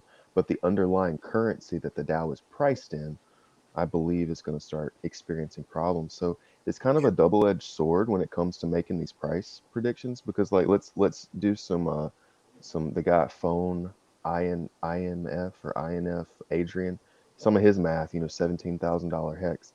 Well, if you have something crazy like that going on, some kind of crazy number like that, then the dollar has very, very obviously experienced some massive turmoil, and you're going to be living in a situation where, well, maybe you've got a lot of hex, but there's not necessarily an ecosystem with which you can buy anything, because the looters or whatever. So it's kind of a double-edged sword, like a massive price increase. Yeah, it could be good, but it's going to be good only if there's any place to spend it. Right. And you know, I've been kind of go ahead. Oh, go ahead. Go ahead. It's weird. We're in a really weird state right now because to me at least, because I've been 10 years ago when I started talking about economic turmoil, dollar collapse, all these kind of things. It was really crazy to think those things, and it's everyone else kind of looked at it as crazy. But now that these type of things are actually looking to be plausible, I've been waiting around for these kind of things to happen for so long. I really started losing faith in my own ideas, and now that it's actually potentially happening, it's just kind of like deer in a headlight. It's like, is this really happening? Everything that we've been talking about for all these years, everything that Bitcoin was ever created for, everything that crypto was ever created for, all of these events are actually unfolding and happening before our eyes right now, as was predicted a decade ago. Is this, and it's now it's like deer in a headlight. Like, it's just strange. I remember I talked to Richard a little bit about this, sort of saying like, how like a lot of people in the gold community want to, they want like one day the dollar's going to collapse and then my gold's going to be worth this much. But if the dollar were to collapse, how much calamity and how much, destruction would be happening in people's lives? Like you're destroying, you're bringing everyone down so you can go up, that sort of thing, So here's the thing. Well, in that scenario, let's assume you're an American, as we all are, and gold goes to $100,000, $1 million an ounce because there has been a total United States dollar collapse. The problem with gold, and this is where crypto is probably going to shine. The problem with gold is you can't teleport it. Right. If the price of gold goes to infinity, you need to get out of the United States in order to use it because the infrastructure here is going to be obliterated. So let's say that in that scenario, a person wants to go to Singapore, where the economy is still okay, everything's still humming. How is a person supposed to get all that gold to Singapore without it being confiscated when they get on the airplane? It's not going to happen. So this is where crypto is going to really shine in the future, I believe. If these things that seem to be unfolding, if you start actually having currency collapses and people are trying to flee countries, etc., crypto is going to go to the moon. Yeah. But see, not to jump in, but I wanted to add something to that, a caveat, because we can sit here and say collapse, the dollar collapse. It's got to collapse, and something else has to take its place. And I definitely don't see gold doing that. It's got to be a currency, and there's no currency out. It's a world problem right now. It's not a U.S. problem or a dollar problem. It's the main currency in the globe is being printed out of existence. And you can't collapse something that really it has nothing to collapse from. I mean, it's still king. It is in a way, but the IMF could come in and start issuing special drawing rights, and everybody uses it, which will morph into some type of world currency. Yeah, SDRs and the quote unquote plan, by the big shots, probably to have a one world global currency. That seems like that's always been the plan. As to whether that would happen or not, but that's what the dollar is. It is, yeah. That's what the dollar is. It's the one world currency. They take it everywhere. Every back alley country that I've ever been to, I've handed dollars over and they've smiled and gave me whatever I wanted. It works. It still works, and it's gonna work. And I can see us having some type of a collapse. I mean, like you said, it's weird. We've got the stock market rallying. We've got millions and millions and millions of people in the U.S. and globally out of work. So the financial, knowing where the financial energy is going to go is really a tricky deal right now, I think. I mean, that's and you make a really good point. Yeah, if you go to Zimbabwe, like let's say that the dollar completely collapsed on paper today. You go to Zimbabwe where they're passing around dollar bills, they're not going to care if the dollar collapses. They're still going to keep accepting it tomorrow. Of course, because they know it's going to be the dollar when things get fixed. Yeah, you make a really great point, and that's something that needs to be considered. Maybe the dollar is just so sticky around the world that no matter how much they wreck it, that it's still going to be worth a lot, and it's not going to fall anytime soon. That's a Good Texture. Have you ever heard of the dollar milkshake theory? No. So it's pretty much, it's what happens every time there's a collapse, right? Is that the markets get shaken out, margin calls are called, you have all assets crash down, and what people end up doing is, you know, like when 2008 happened, gold and silver also crashed as well. Yeah. Like everything crashed, right? Because, you know, they got margin called essentially. And what people did is, it's not just the United States, the entire planet, what they end up doing is they sell their assets and buy dollar. So during that time, actually, the dollar went up and stuff. Yeah, so that's what's happening right now. Exactly. The dollar's actually strengthening because the rest of the world is dumping a ton of their assets. And and this is what restarts the system. It's sort of like people are kind of like emergency unstaking and putting their money into the United States pool, and it flushes and it fills up the capital markets and stuff. Be like, all right, like let me just go back to the Eurozone. Like the Eurozone, the reason the euro is going to fail is because they really have trouble printing their euro to the point like in competition to the United States and the Chinese. So like the euro, because they can't print, a lot of their debt's actually in dollars. So one of the reasons why there's such a big worldwide demand for dollars is because the euro, the European countries need a dollars because their loans are in dollars, because everyone accepts dollars, because no one like outside, like no one really, I mean, there's euro loans, but back in when, let me see, I'm just trying to remember like the timeline. So there was this bank out in what is it, Cyprus, right, that did something called a bail-in, where you've heard of a bailout, where the taxpayers pay the banks in order to make them solvent. Well, a bail-in is where they did a 20% haircut on everybody's assets that were in the bank, and then people freaked the hell out, and that's what pretty much killed the euro internationally. Not entirely, but what I'm saying, where people took it serious because they were like, "Whoa, you guys! It's okay if you tax me or something for 1 year, but you touched my life savings and took 20% of my life savings away." That's not acceptable, and that's kind of what made the euro kind of like obsolete, where people aren't taking it, and that's what actually made the dollar stronger. So not to get off on a tangent here, right, and just kind of try and bring this back into Hex, like I always try to do.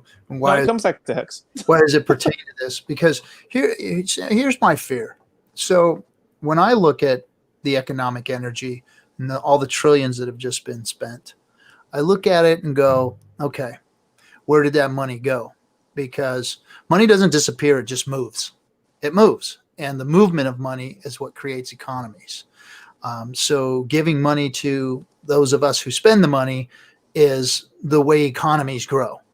Putting money at the top of the chain, this whole trickle-down thing that they've been talking about for the last 40 years in the U.S. Has been bullshit. It doesn't work. All those people do is hoard the money. They're hodlers. They hold the money. And whenever they get more money, they hold more money. And they've been after the big tranches of U.S. dollars for years and years and years. Whatever's out there, they've been trying to take it. They did it to the post office. They're doing it to Social Security. They did it to all of where the big tranches of money exist. They've been trying to remove pensions. It and put it in. Pensions have been wrecked. You know, they allowed them to go in and steal the pensions from people, borrow on that, steal more money from the banks, and, you know, throw it in there.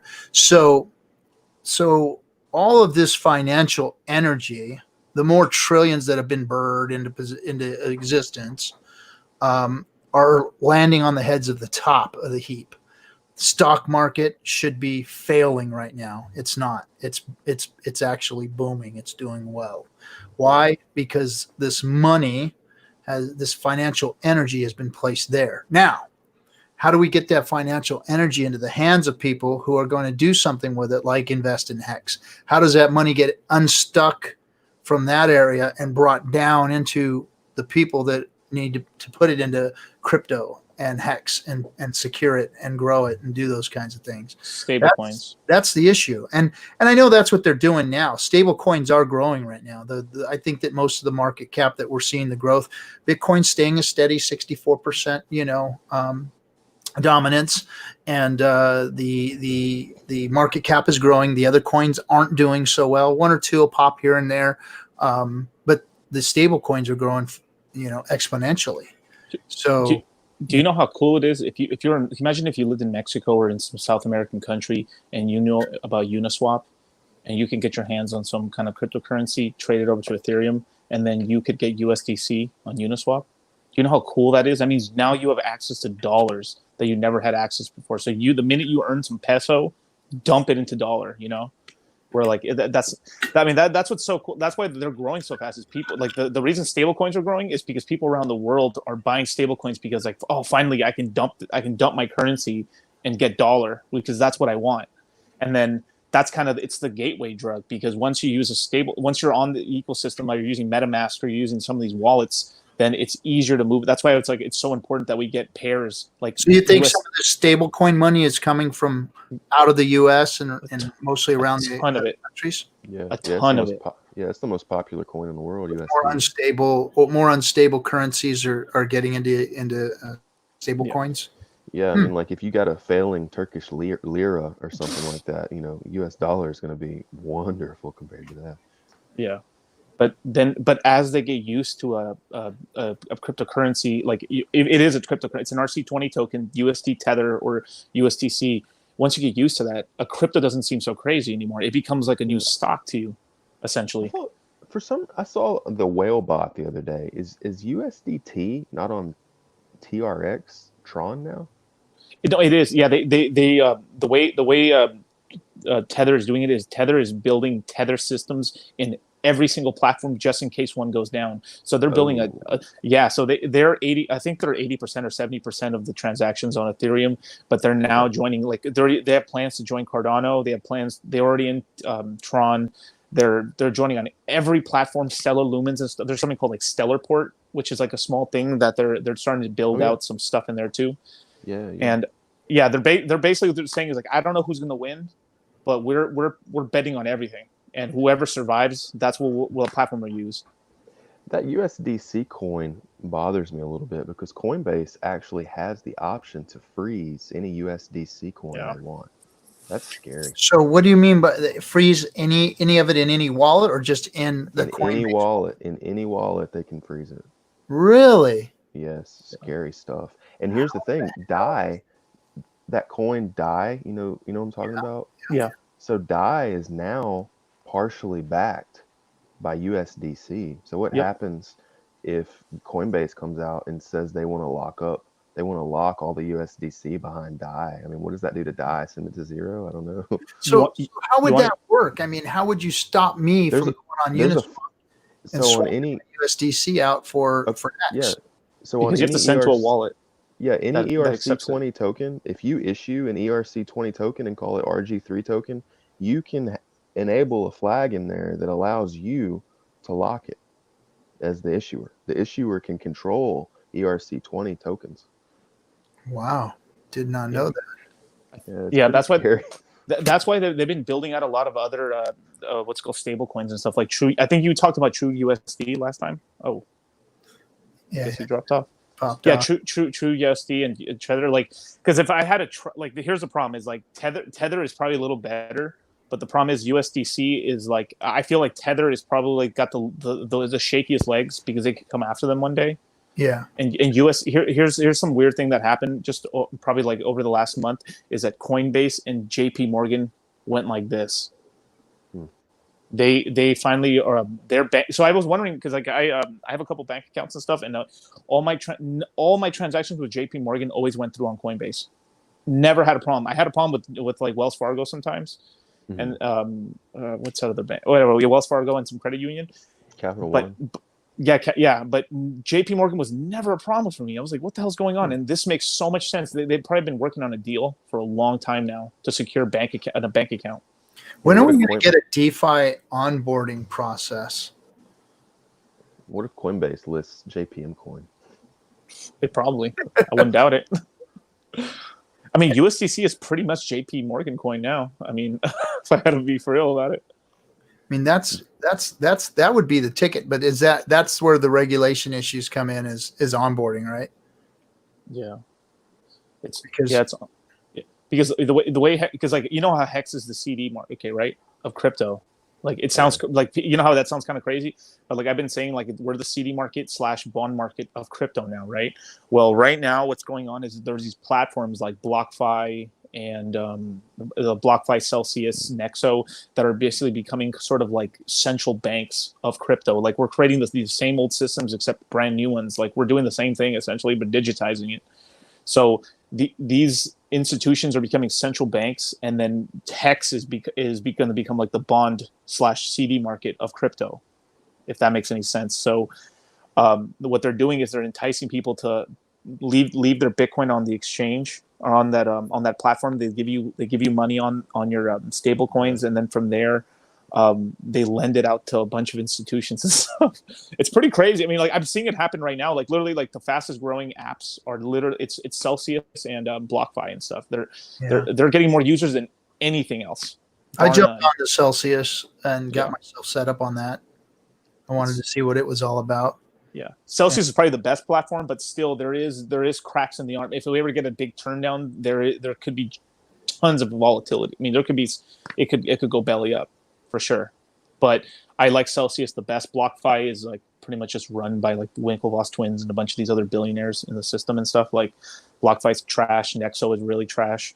I don't trust this guy. Yeah, I don't trust these guys for shit. I mean, I at least like the Celsius guy, Alex and stuff. He's like pretty honest and stuff, like most trustworthy and stuff of them. But like still, like yeah.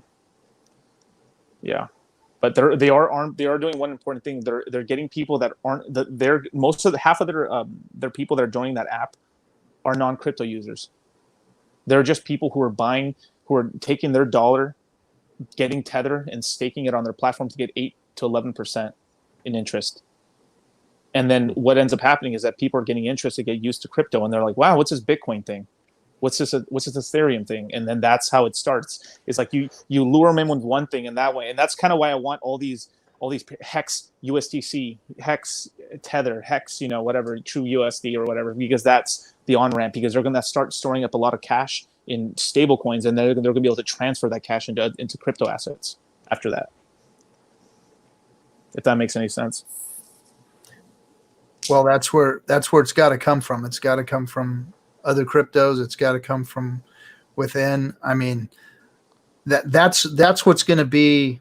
This boom is going to be from what's in crypto. I think that until we get a proper marketing program out there in the real world, where Hex is freaking up on Times Square somewhere, doing ads like that and shit. I mean, until we start seeing CBS showing Hex commercials, how to invest your money, with the little family walking down the beach and shit, real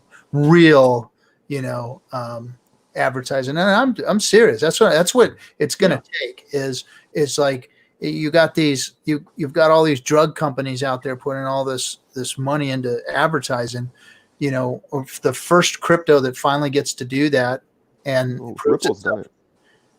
Yeah, they've done some stuff. I mean, they've been on the Ellen DeGeneres show, Right. Yeah. They've done all kind of weird stuff. But you need to be seeing it every night. It's something. Yeah. We're talking about massive marketing campaign. That's what's going to bring the other money. This thing that we're going to see in December, January, after the big payday, this is going to be internal crypto money that blows this thing up. This is going to be money coming from within crypto. So the $277 billion that's in there right now, which is probably going to be sitting at close to, $300 billion probably, at that time.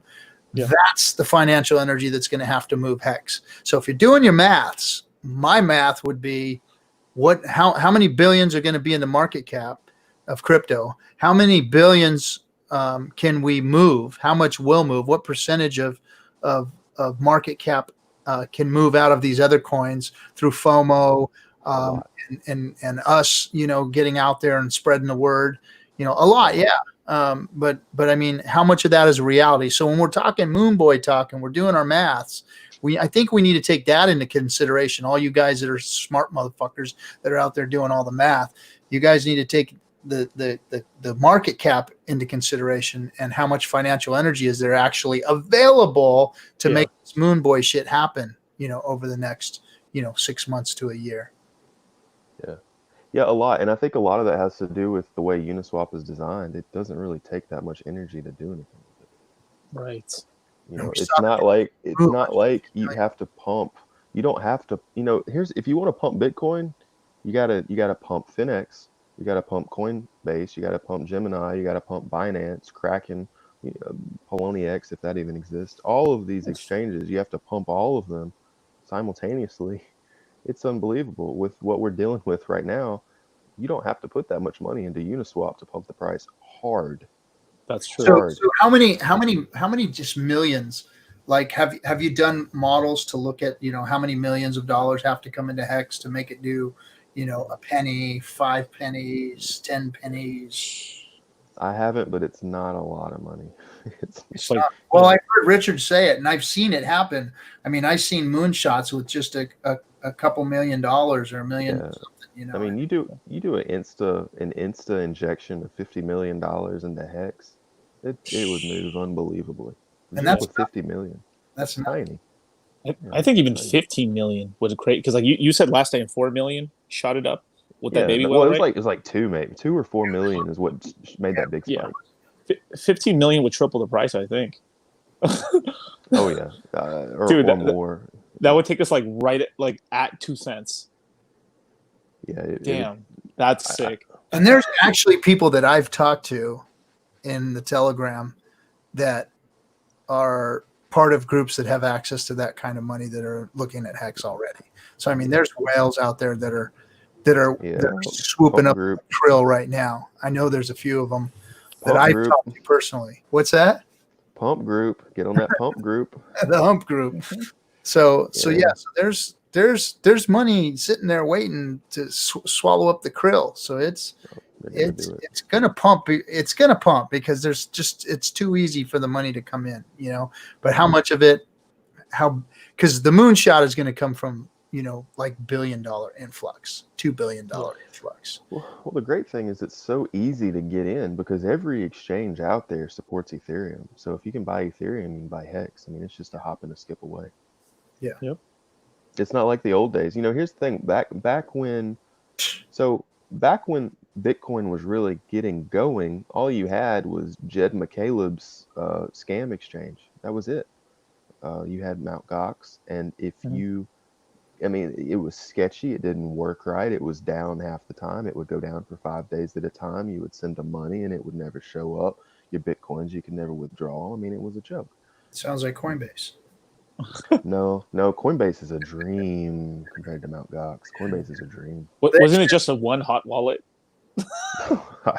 I probably it was on top of a milk carton on a laptop. Yeah, on top of a milk carton, running on a server from 1995. Yeah, it was terrible. God. But see, Windows 95. We're still in the early in what I consider right now. We're in 2010, so we're a decade back. We're in 2010 with Hex, and we're still on this single Mt. Gox exchange. But the difference is we're not working with old crummy technology, working with Uniswap. It's a totally different ball game. Yeah, changes the whole ball game. Yeah, all of it is completely changed. So this time, when the thing starts running, it's not gonna break. It's not gonna break this time like it did before. Yeah, look, you can't break it. All of the pumps that we've seen in Hex so far have been from a historical perspective. Have not been super impressive, and I hope I don't upset anybody when I say that. Hex has moved really good, but it has not done what Bitcoin did back in the day. It has not reached those insane levels of movement. It hasn't done it yet. No. We haven't even hit $1,000. Like we haven't even reached that 2015 point when we went from $1 to 1,000. Like we haven't even hit the 2011 point where it hit $30. We're not even anywhere close. No. We're still back when Bitcoin was just pennies and dollars. It was tiny. We're still back in the Bitcoin was less than $1 stage. I mean, that's really where we're at right now, and it's not going to really get moving, I don't think, for at least another month or two. I would say within another month or two, we'll start seeing a slow progression towards big payday. You're going to start losing a lot of your sellers. And then when it gets up into September, you're really going to lose. I mean, we're not that far away from September, by the way. It's coming. And we're in June now. June, July, August, September. We're not that far away. We're 90 days away from things starting to happen. September is really, it's going to start getting uneasy. Things are going to start steaming a little bit. In October is really going to start moving. And then I think we're going to, after November, I would say in late November, we're going to start seeing movements that's going to make the Bitcoin boys really perk their ears up, because it's going to be the first time we've seen those kind of movements since the old days. Well, they're starting to pay attention, because I'm noticing a lot more free claims. And I'm talking, you're seeing 30, 40, 50 BTC going in there. A lot of little claims too, but I'm seeing some bigger claims going in there, and on a regular basis. And shout out to the little claims. Shout out to the little claims. Welcome to Hex, guys. Because those are the people. If you see a lot of these, 0.1 Bitcoin, 0.2 Bitcoin, 0.5 Bitcoin, a lot of those people are going to go get some ETH and go get some more Hex. Oh yeah. Mm-hmm. Because they didn't free claim for no reason. Yeah. So even the big walk guys. Even the big walk, everyone does that, dude. Like, you free claim and you get some ETH and you buy some Hex. I mean, I did that. Everyone did, pretty much. It's just unbelievable how easy and streamlined and perfect this system is. If this had existed back in the old days, I mean, people would have been just raving over it. And now when they see it, the first thing they want to do is call it a scam. It's unbelievable. Yeah, I think that's kind of dying down. I'm not even. The whole scam thing, I think, is kind of blowing over. The comments on that Twitter thread today were pretty rough. I don't know. Which Twitter thread was that? The one where Lana or Leia posted her interview with Richard. The comments in there were pretty. I mean, it probably. I don't think it was as bad as it was, but they're still pretty gnarly. Those were just sick boys in there. I saw that. I hit a couple of them. They were getting drowned out though. From when I checked the comments, it was like 10-1. Hex boys for one hater, man. They were getting boxed up. They were getting boxed out. Okay. And they weren't even commenting back, because I went in there and trolled a couple of them. They never even said a damn word back. So it's turning around then. Okay. Yeah. I think it is. I think we're starting to see a turnaround, because like today's interview with that gal. I mean, it was it was an actual real interview, the first real interview. I haven't seen that yet. By the way, we got 93 people on stream, which is awesome. Thanks, guys, for coming and joining us. And don't forget to come join us on Friday night, where all of you are invited to come on stream if you want. I know we get a lot of the regulars coming, but I'm gonna push them out and let you new folks get in and say your piece. And if there's any haters out there watching, come on, bring it, come on in. Have haters. Say your piece. So like, comment, and subscribe. Smash it up, guys, and hang out. I never could get that guy to talk with me. What was his name? The Israeli guy. Oh, the one, he blocked me. Yavin? Yeah, Yavin. Yeah. I got Yavin? Yeah, I was trying to get on a live stream with him. I wanted to talk to him about Hex, and I got like tons of likes on my replies and everything. I know he had to have seen it and never got a response. I got on there for a second, watched his next show. He had like 12 people watching his show. And I was like, oh, this is a joke. So I'm not even gonna. He was just playing strong and wrong, and he didn't, he came at it sideways, thought he was gonna, I don't know what he was fucking thinking. I'm gonna go poke the bear kind of thing, I was like, that was a freaking mistake. I'm gonna get 1,000 followers by doing this. That's what he was thinking. Yeah, 100,000%. That's because the whole Hex community just said, "Fuck you, man. We're out of here. We're not gonna, Yeah, he's gonna free claim in like, I would guesstimate probably 1 month out. Back in October. Yeah, so he's in August or something. He's gonna free claim, dude. I know he is. I'm looking forward to August. August is gonna be nice. Yeah, he's gonna be like, this is bullshit. Like, I barely got any Hex and stuff. You see, this is why this is a scam. So tell me about August. First of all, let me. Oh wait, hold on. Which one? No, that's the wrong one. I just tapped it wrong. God Dang it, I fat fingered that one. Shout out Ash. There we go. Friggin' Mousetrip. RG3 can call him. They shop at the same sunglasses. Mousetrip, I told you these are my fucking spectacles. I need him to see. So get off the sunglass trip, man. These are old man glasses. Z71 safety lenses, baby. There you go. There you go. It's gonna start picking up though. Yeah, no. So August, what is this August? What's August for you? What? I think we're gonna start a slow. There we go. There we go. Litecoin Moses got the shades. Man, where's mine? I don't have any. Come on, man, pull them out, man. Because that's when the curve starts to change on the share price. That's where the curve starts to kind of ramp up. Is it? Yeah. Okay. Yeah. If you look at around August, it starts to really like kind of pick up speed. Yeah, I think we're gonna not have a whole lot of dumps at that point, but I think we're not gonna have a whole lot of big moon missions either. I think the really hyper volatile pumps that we've been kind of used to in the month of April and early May, I think that's gonna die down for a little while, and it's gonna become more or less stable to slightly rising. I don't think that's going to happen until maybe July or August. I think we still got some dumping left to do. These are so dark. I don't know how anyone reads anything in this. I would like to see some dumping, that's for sure.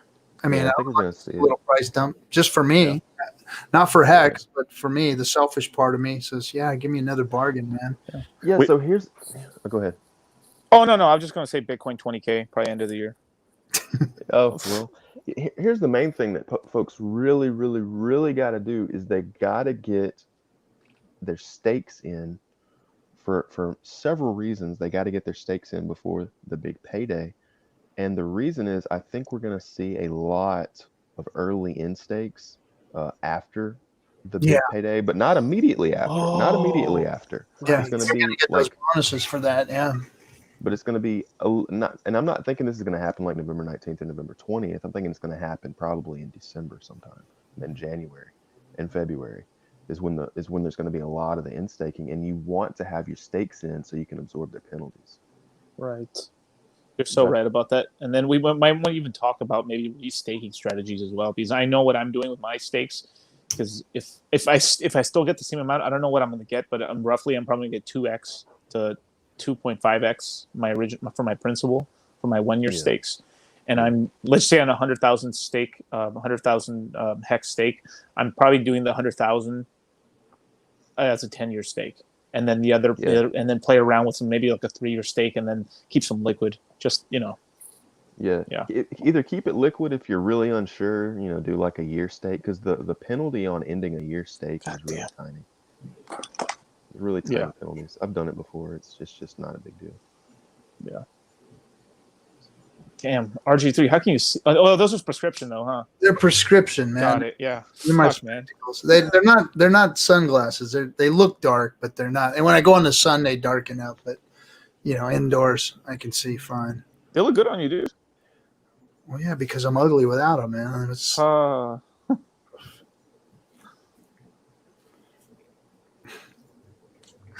right, guys. Well, we've been on for 2 hours. I'm gonna. Anybody got anything else they want to add that they've been thinking about? I stake long. Yeah. Stake big. What's that? Stake long. Yep. Stake large. Stake long. Yeah, large didn't really matter. It didn't really matter how large it is. Just stake long. Yeah. Yeah. No, long is definitely the way to go. If you've got any significant amount in there, long. I mean, the price is gonna. Who knows what the price is gonna do? But I mean, at this point. I would say keep some dry powder. I think we got lower to go still, and it'd be nice to scoop up some lower. I'm definitely keeping some powder right now. I'm not going to let it go too much lower, though. I'm going to keep an eye on things. That's for sure. I wouldn't expect it to go. I wouldn't expect it to go below 0.002 at the lowest. I mean, anything below that, I would think I just don't see it. I'm thinking 0.025, like Litecoin Moses said, quarter of a penny. I'd say that'd be close to rock bottom, quarter penny. Yeah, and I'm probably gonna this is after big payday. Is the stakes that I actually end stake, not emergency end stake. What I'm probably gonna do is pretty them up a little bit, where I might consolidate a week's worth of because like the way I have my stakes right now, it's like a crackhead. It's like I have daily stakes. Like literally, oh dude, my stakes are insane. Like man, I've got like daily stakes for like a decade. Oh damn! I didn't do that. I spread them out in months, but not. I wouldn't go days. I was like, what the freaking hell would I do that for? I wanted to be nimble, man. Like I was like, I want to stake right, but I also want to have the ability to like log in every day and unstake it. And that's good. That keeps me like, come on, man, stay with the project, man. Because like a lot of the times, like people, you know, they're like nothing's wrong with the 1 month stake, but or a 2 month stake or something like that. But like, you know, it's if you take your eye off the ball, sometimes, you know, you could miss out on something or like some key information. And then the gas fees, I mean, it probably won't matter. You'll probably be making so much money off of it. You know, 50 bucks in gas fees a week is be a big deal. Decentraland already bends me over and rams me every day with gas fees. So I'm you know, it's whatever. Man, is that a game? You know, playing around with Hex. Yeah, it's a game. Stuff. Is it fun? It gets it's mostly in the speculative mode right now. Like everything's getting built out on it right now. But I'm more of an investor and speculator for the wearables market. Like me, Clark Kent, the rest of the baby whales, Frankie Needles, and a couple of the other guys. We pretty much made all the hype and thing around that wearables market. Now it's become like the second biggest market in Decentraland, which is pretty cool. Like, so what does that mean? So the wearable. Okay, so let's just say you have a character, good texture, cool. You can buy yourself like clothes for your character. Essentially, it's like skins in a video game. Essentially, so I'm basically like I have tons of these limited edition skins that are like 1 of 100, 1 of 1,000 or so. Or did you make them? No, they're already they're pre-made by the game developers and stuff. And then now we're starting to get user created wearables. They we user created wearables, but they went on the route of like a contract where like they gave only like 5 contracts out to a couple of developing companies. Like by companies, I mean it's like literally like 3-4 guys with computers. So everything's unique. They don't have you can't just flood the market with products and wearables. You have to like get consensus to get your product in the market or whatever. Because crypto voxels pretty much because like there's a lot of people in these decentralized platforms that their intentions are really good. They're good people, but they're a little too communist and they want everything to be too like laissez-faire and stuff and everything. And the problem with that is if you give people the printing press to make stuff, it devalues everything. Nothing special. If everyone can make it, nothing special, right? Yeah. And what Decentraland got right was the same thing that made Bitcoin special is the double spend feature, right? Yeah. There's this many, that's it. Same thing with it's a limited run. So with like some of these wearables, like let's say this is a black shirt right here, 1 of 100. There's only 100. That's it. That's what gives it value as well. So people want it, so it bids up the price and stuff. Obviously, when the stuff in the future comes along, those are going to have different prices. But I always tell people, get in any video game, you want to get the stuff before the game launched and the launch, because that stuff has nostalgic value.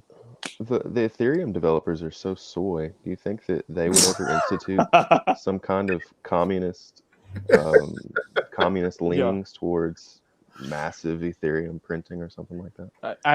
I wouldn't. I don't know. Every time I talk about Ethereum and I try to talk about my little not conspiracy theories, because like with Ethereum Classic and all this other stuff, I keep getting shut down by everybody. Like they're like, no, I'm Litecoin. You don't know what the hell you're talking about and stuff. But like, tell me why all the miners in Ethereum are just so like they're a-okay with like ETH 2.0. They're losing. They're gonna because I know they're switching over to staking and everything, right?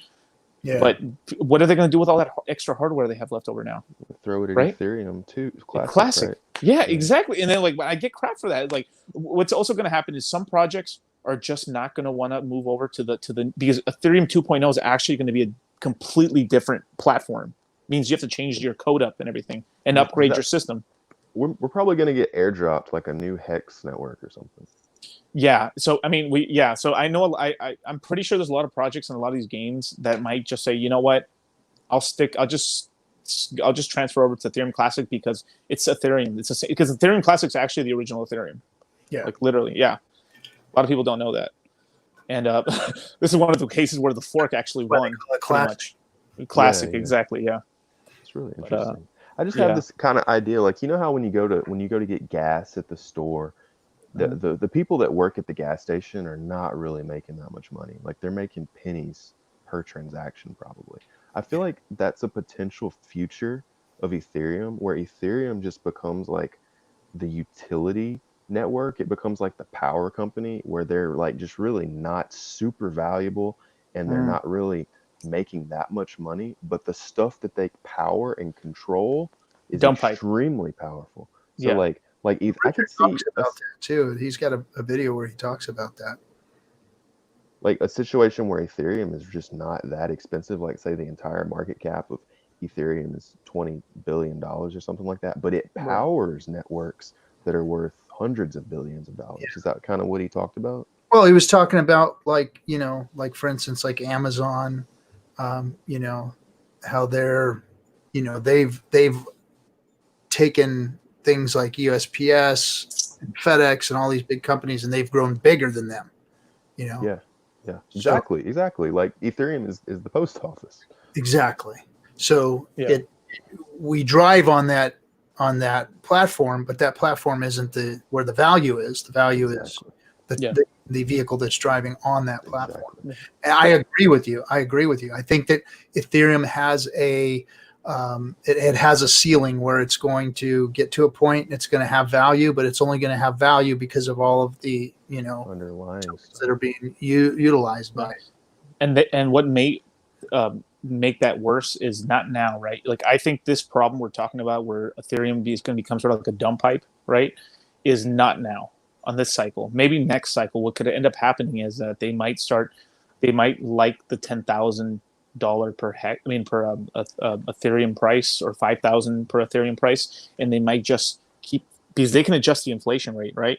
Is that just increase the inflation rate to keep the price from? It's sort of like what what's it called? Like XRP is doing, right? They keep dumping, because like they're dumping just a certain amount of coins to keep the price where it's at. So it's like there's a certain amount of buying pressure, right? And they just sell just enough to keep it at that level, but not enough to dump it to a crazy level and just keep it stagnant and stuff. And then, of course, the guys who run the printing press and the people who are getting that Ethereum obviously are gaining, right? But the average investor stops gaining because the price is not appreciating, because that's their only way for appreciation. And you know, if something like that happened, it would just cause an even deeper exodus into Hex, because Hex has that constant immutable 3.69%, whereas Ethereum, I don't think it's the first time that they've changed the inflation rate. I believe that they've altered the inflation rate of Ethereum in the past. They've altered the coin generation principles, haven't they?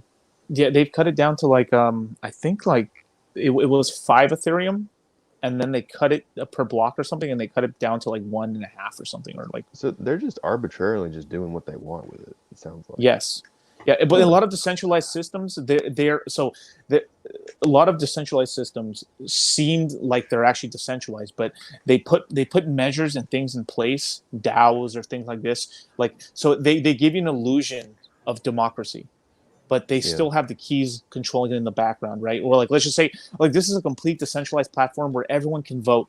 But okay, so how do you vote? Oh, let's just say Hex was like this, right? It's not, but let's just say you can vote on the system for Hex. Cool, everyone has a vote, but your vote is counted on how much Hex you have. Oh. So the people with the most Hex or basically you see what I mean? You see, they put things in the system like, right.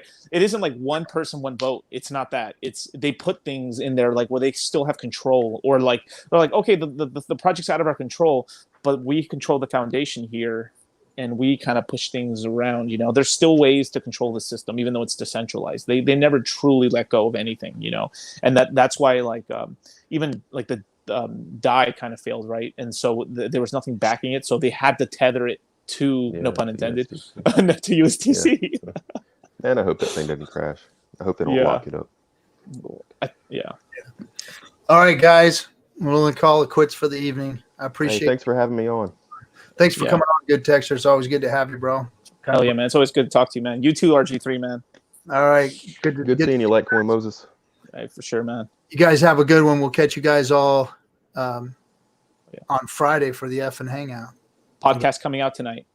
Oh, and Litecoin's got his podcast. And like always, check out the Hexologist every day. We got Crypto Coffee Ryan Lopez out there. Hook up with their streams and get some more of your Hex info for you guys. Firebun, Hex Junkies. Oh, and Firebun. Yeah, don't forget Firebun. Firebun's out there too on the YouTubes. And killing it. Good. If you're a dapper, get out there and look at Bitcoin for Life. He's always good for a laugh, and he's always on the dApps and playing with them and whatnot. So if you're into that, go check out his stream. All right, guys, have a good one. We'll catch you next. We'll catch you on Friday. And take care, guys. Peace.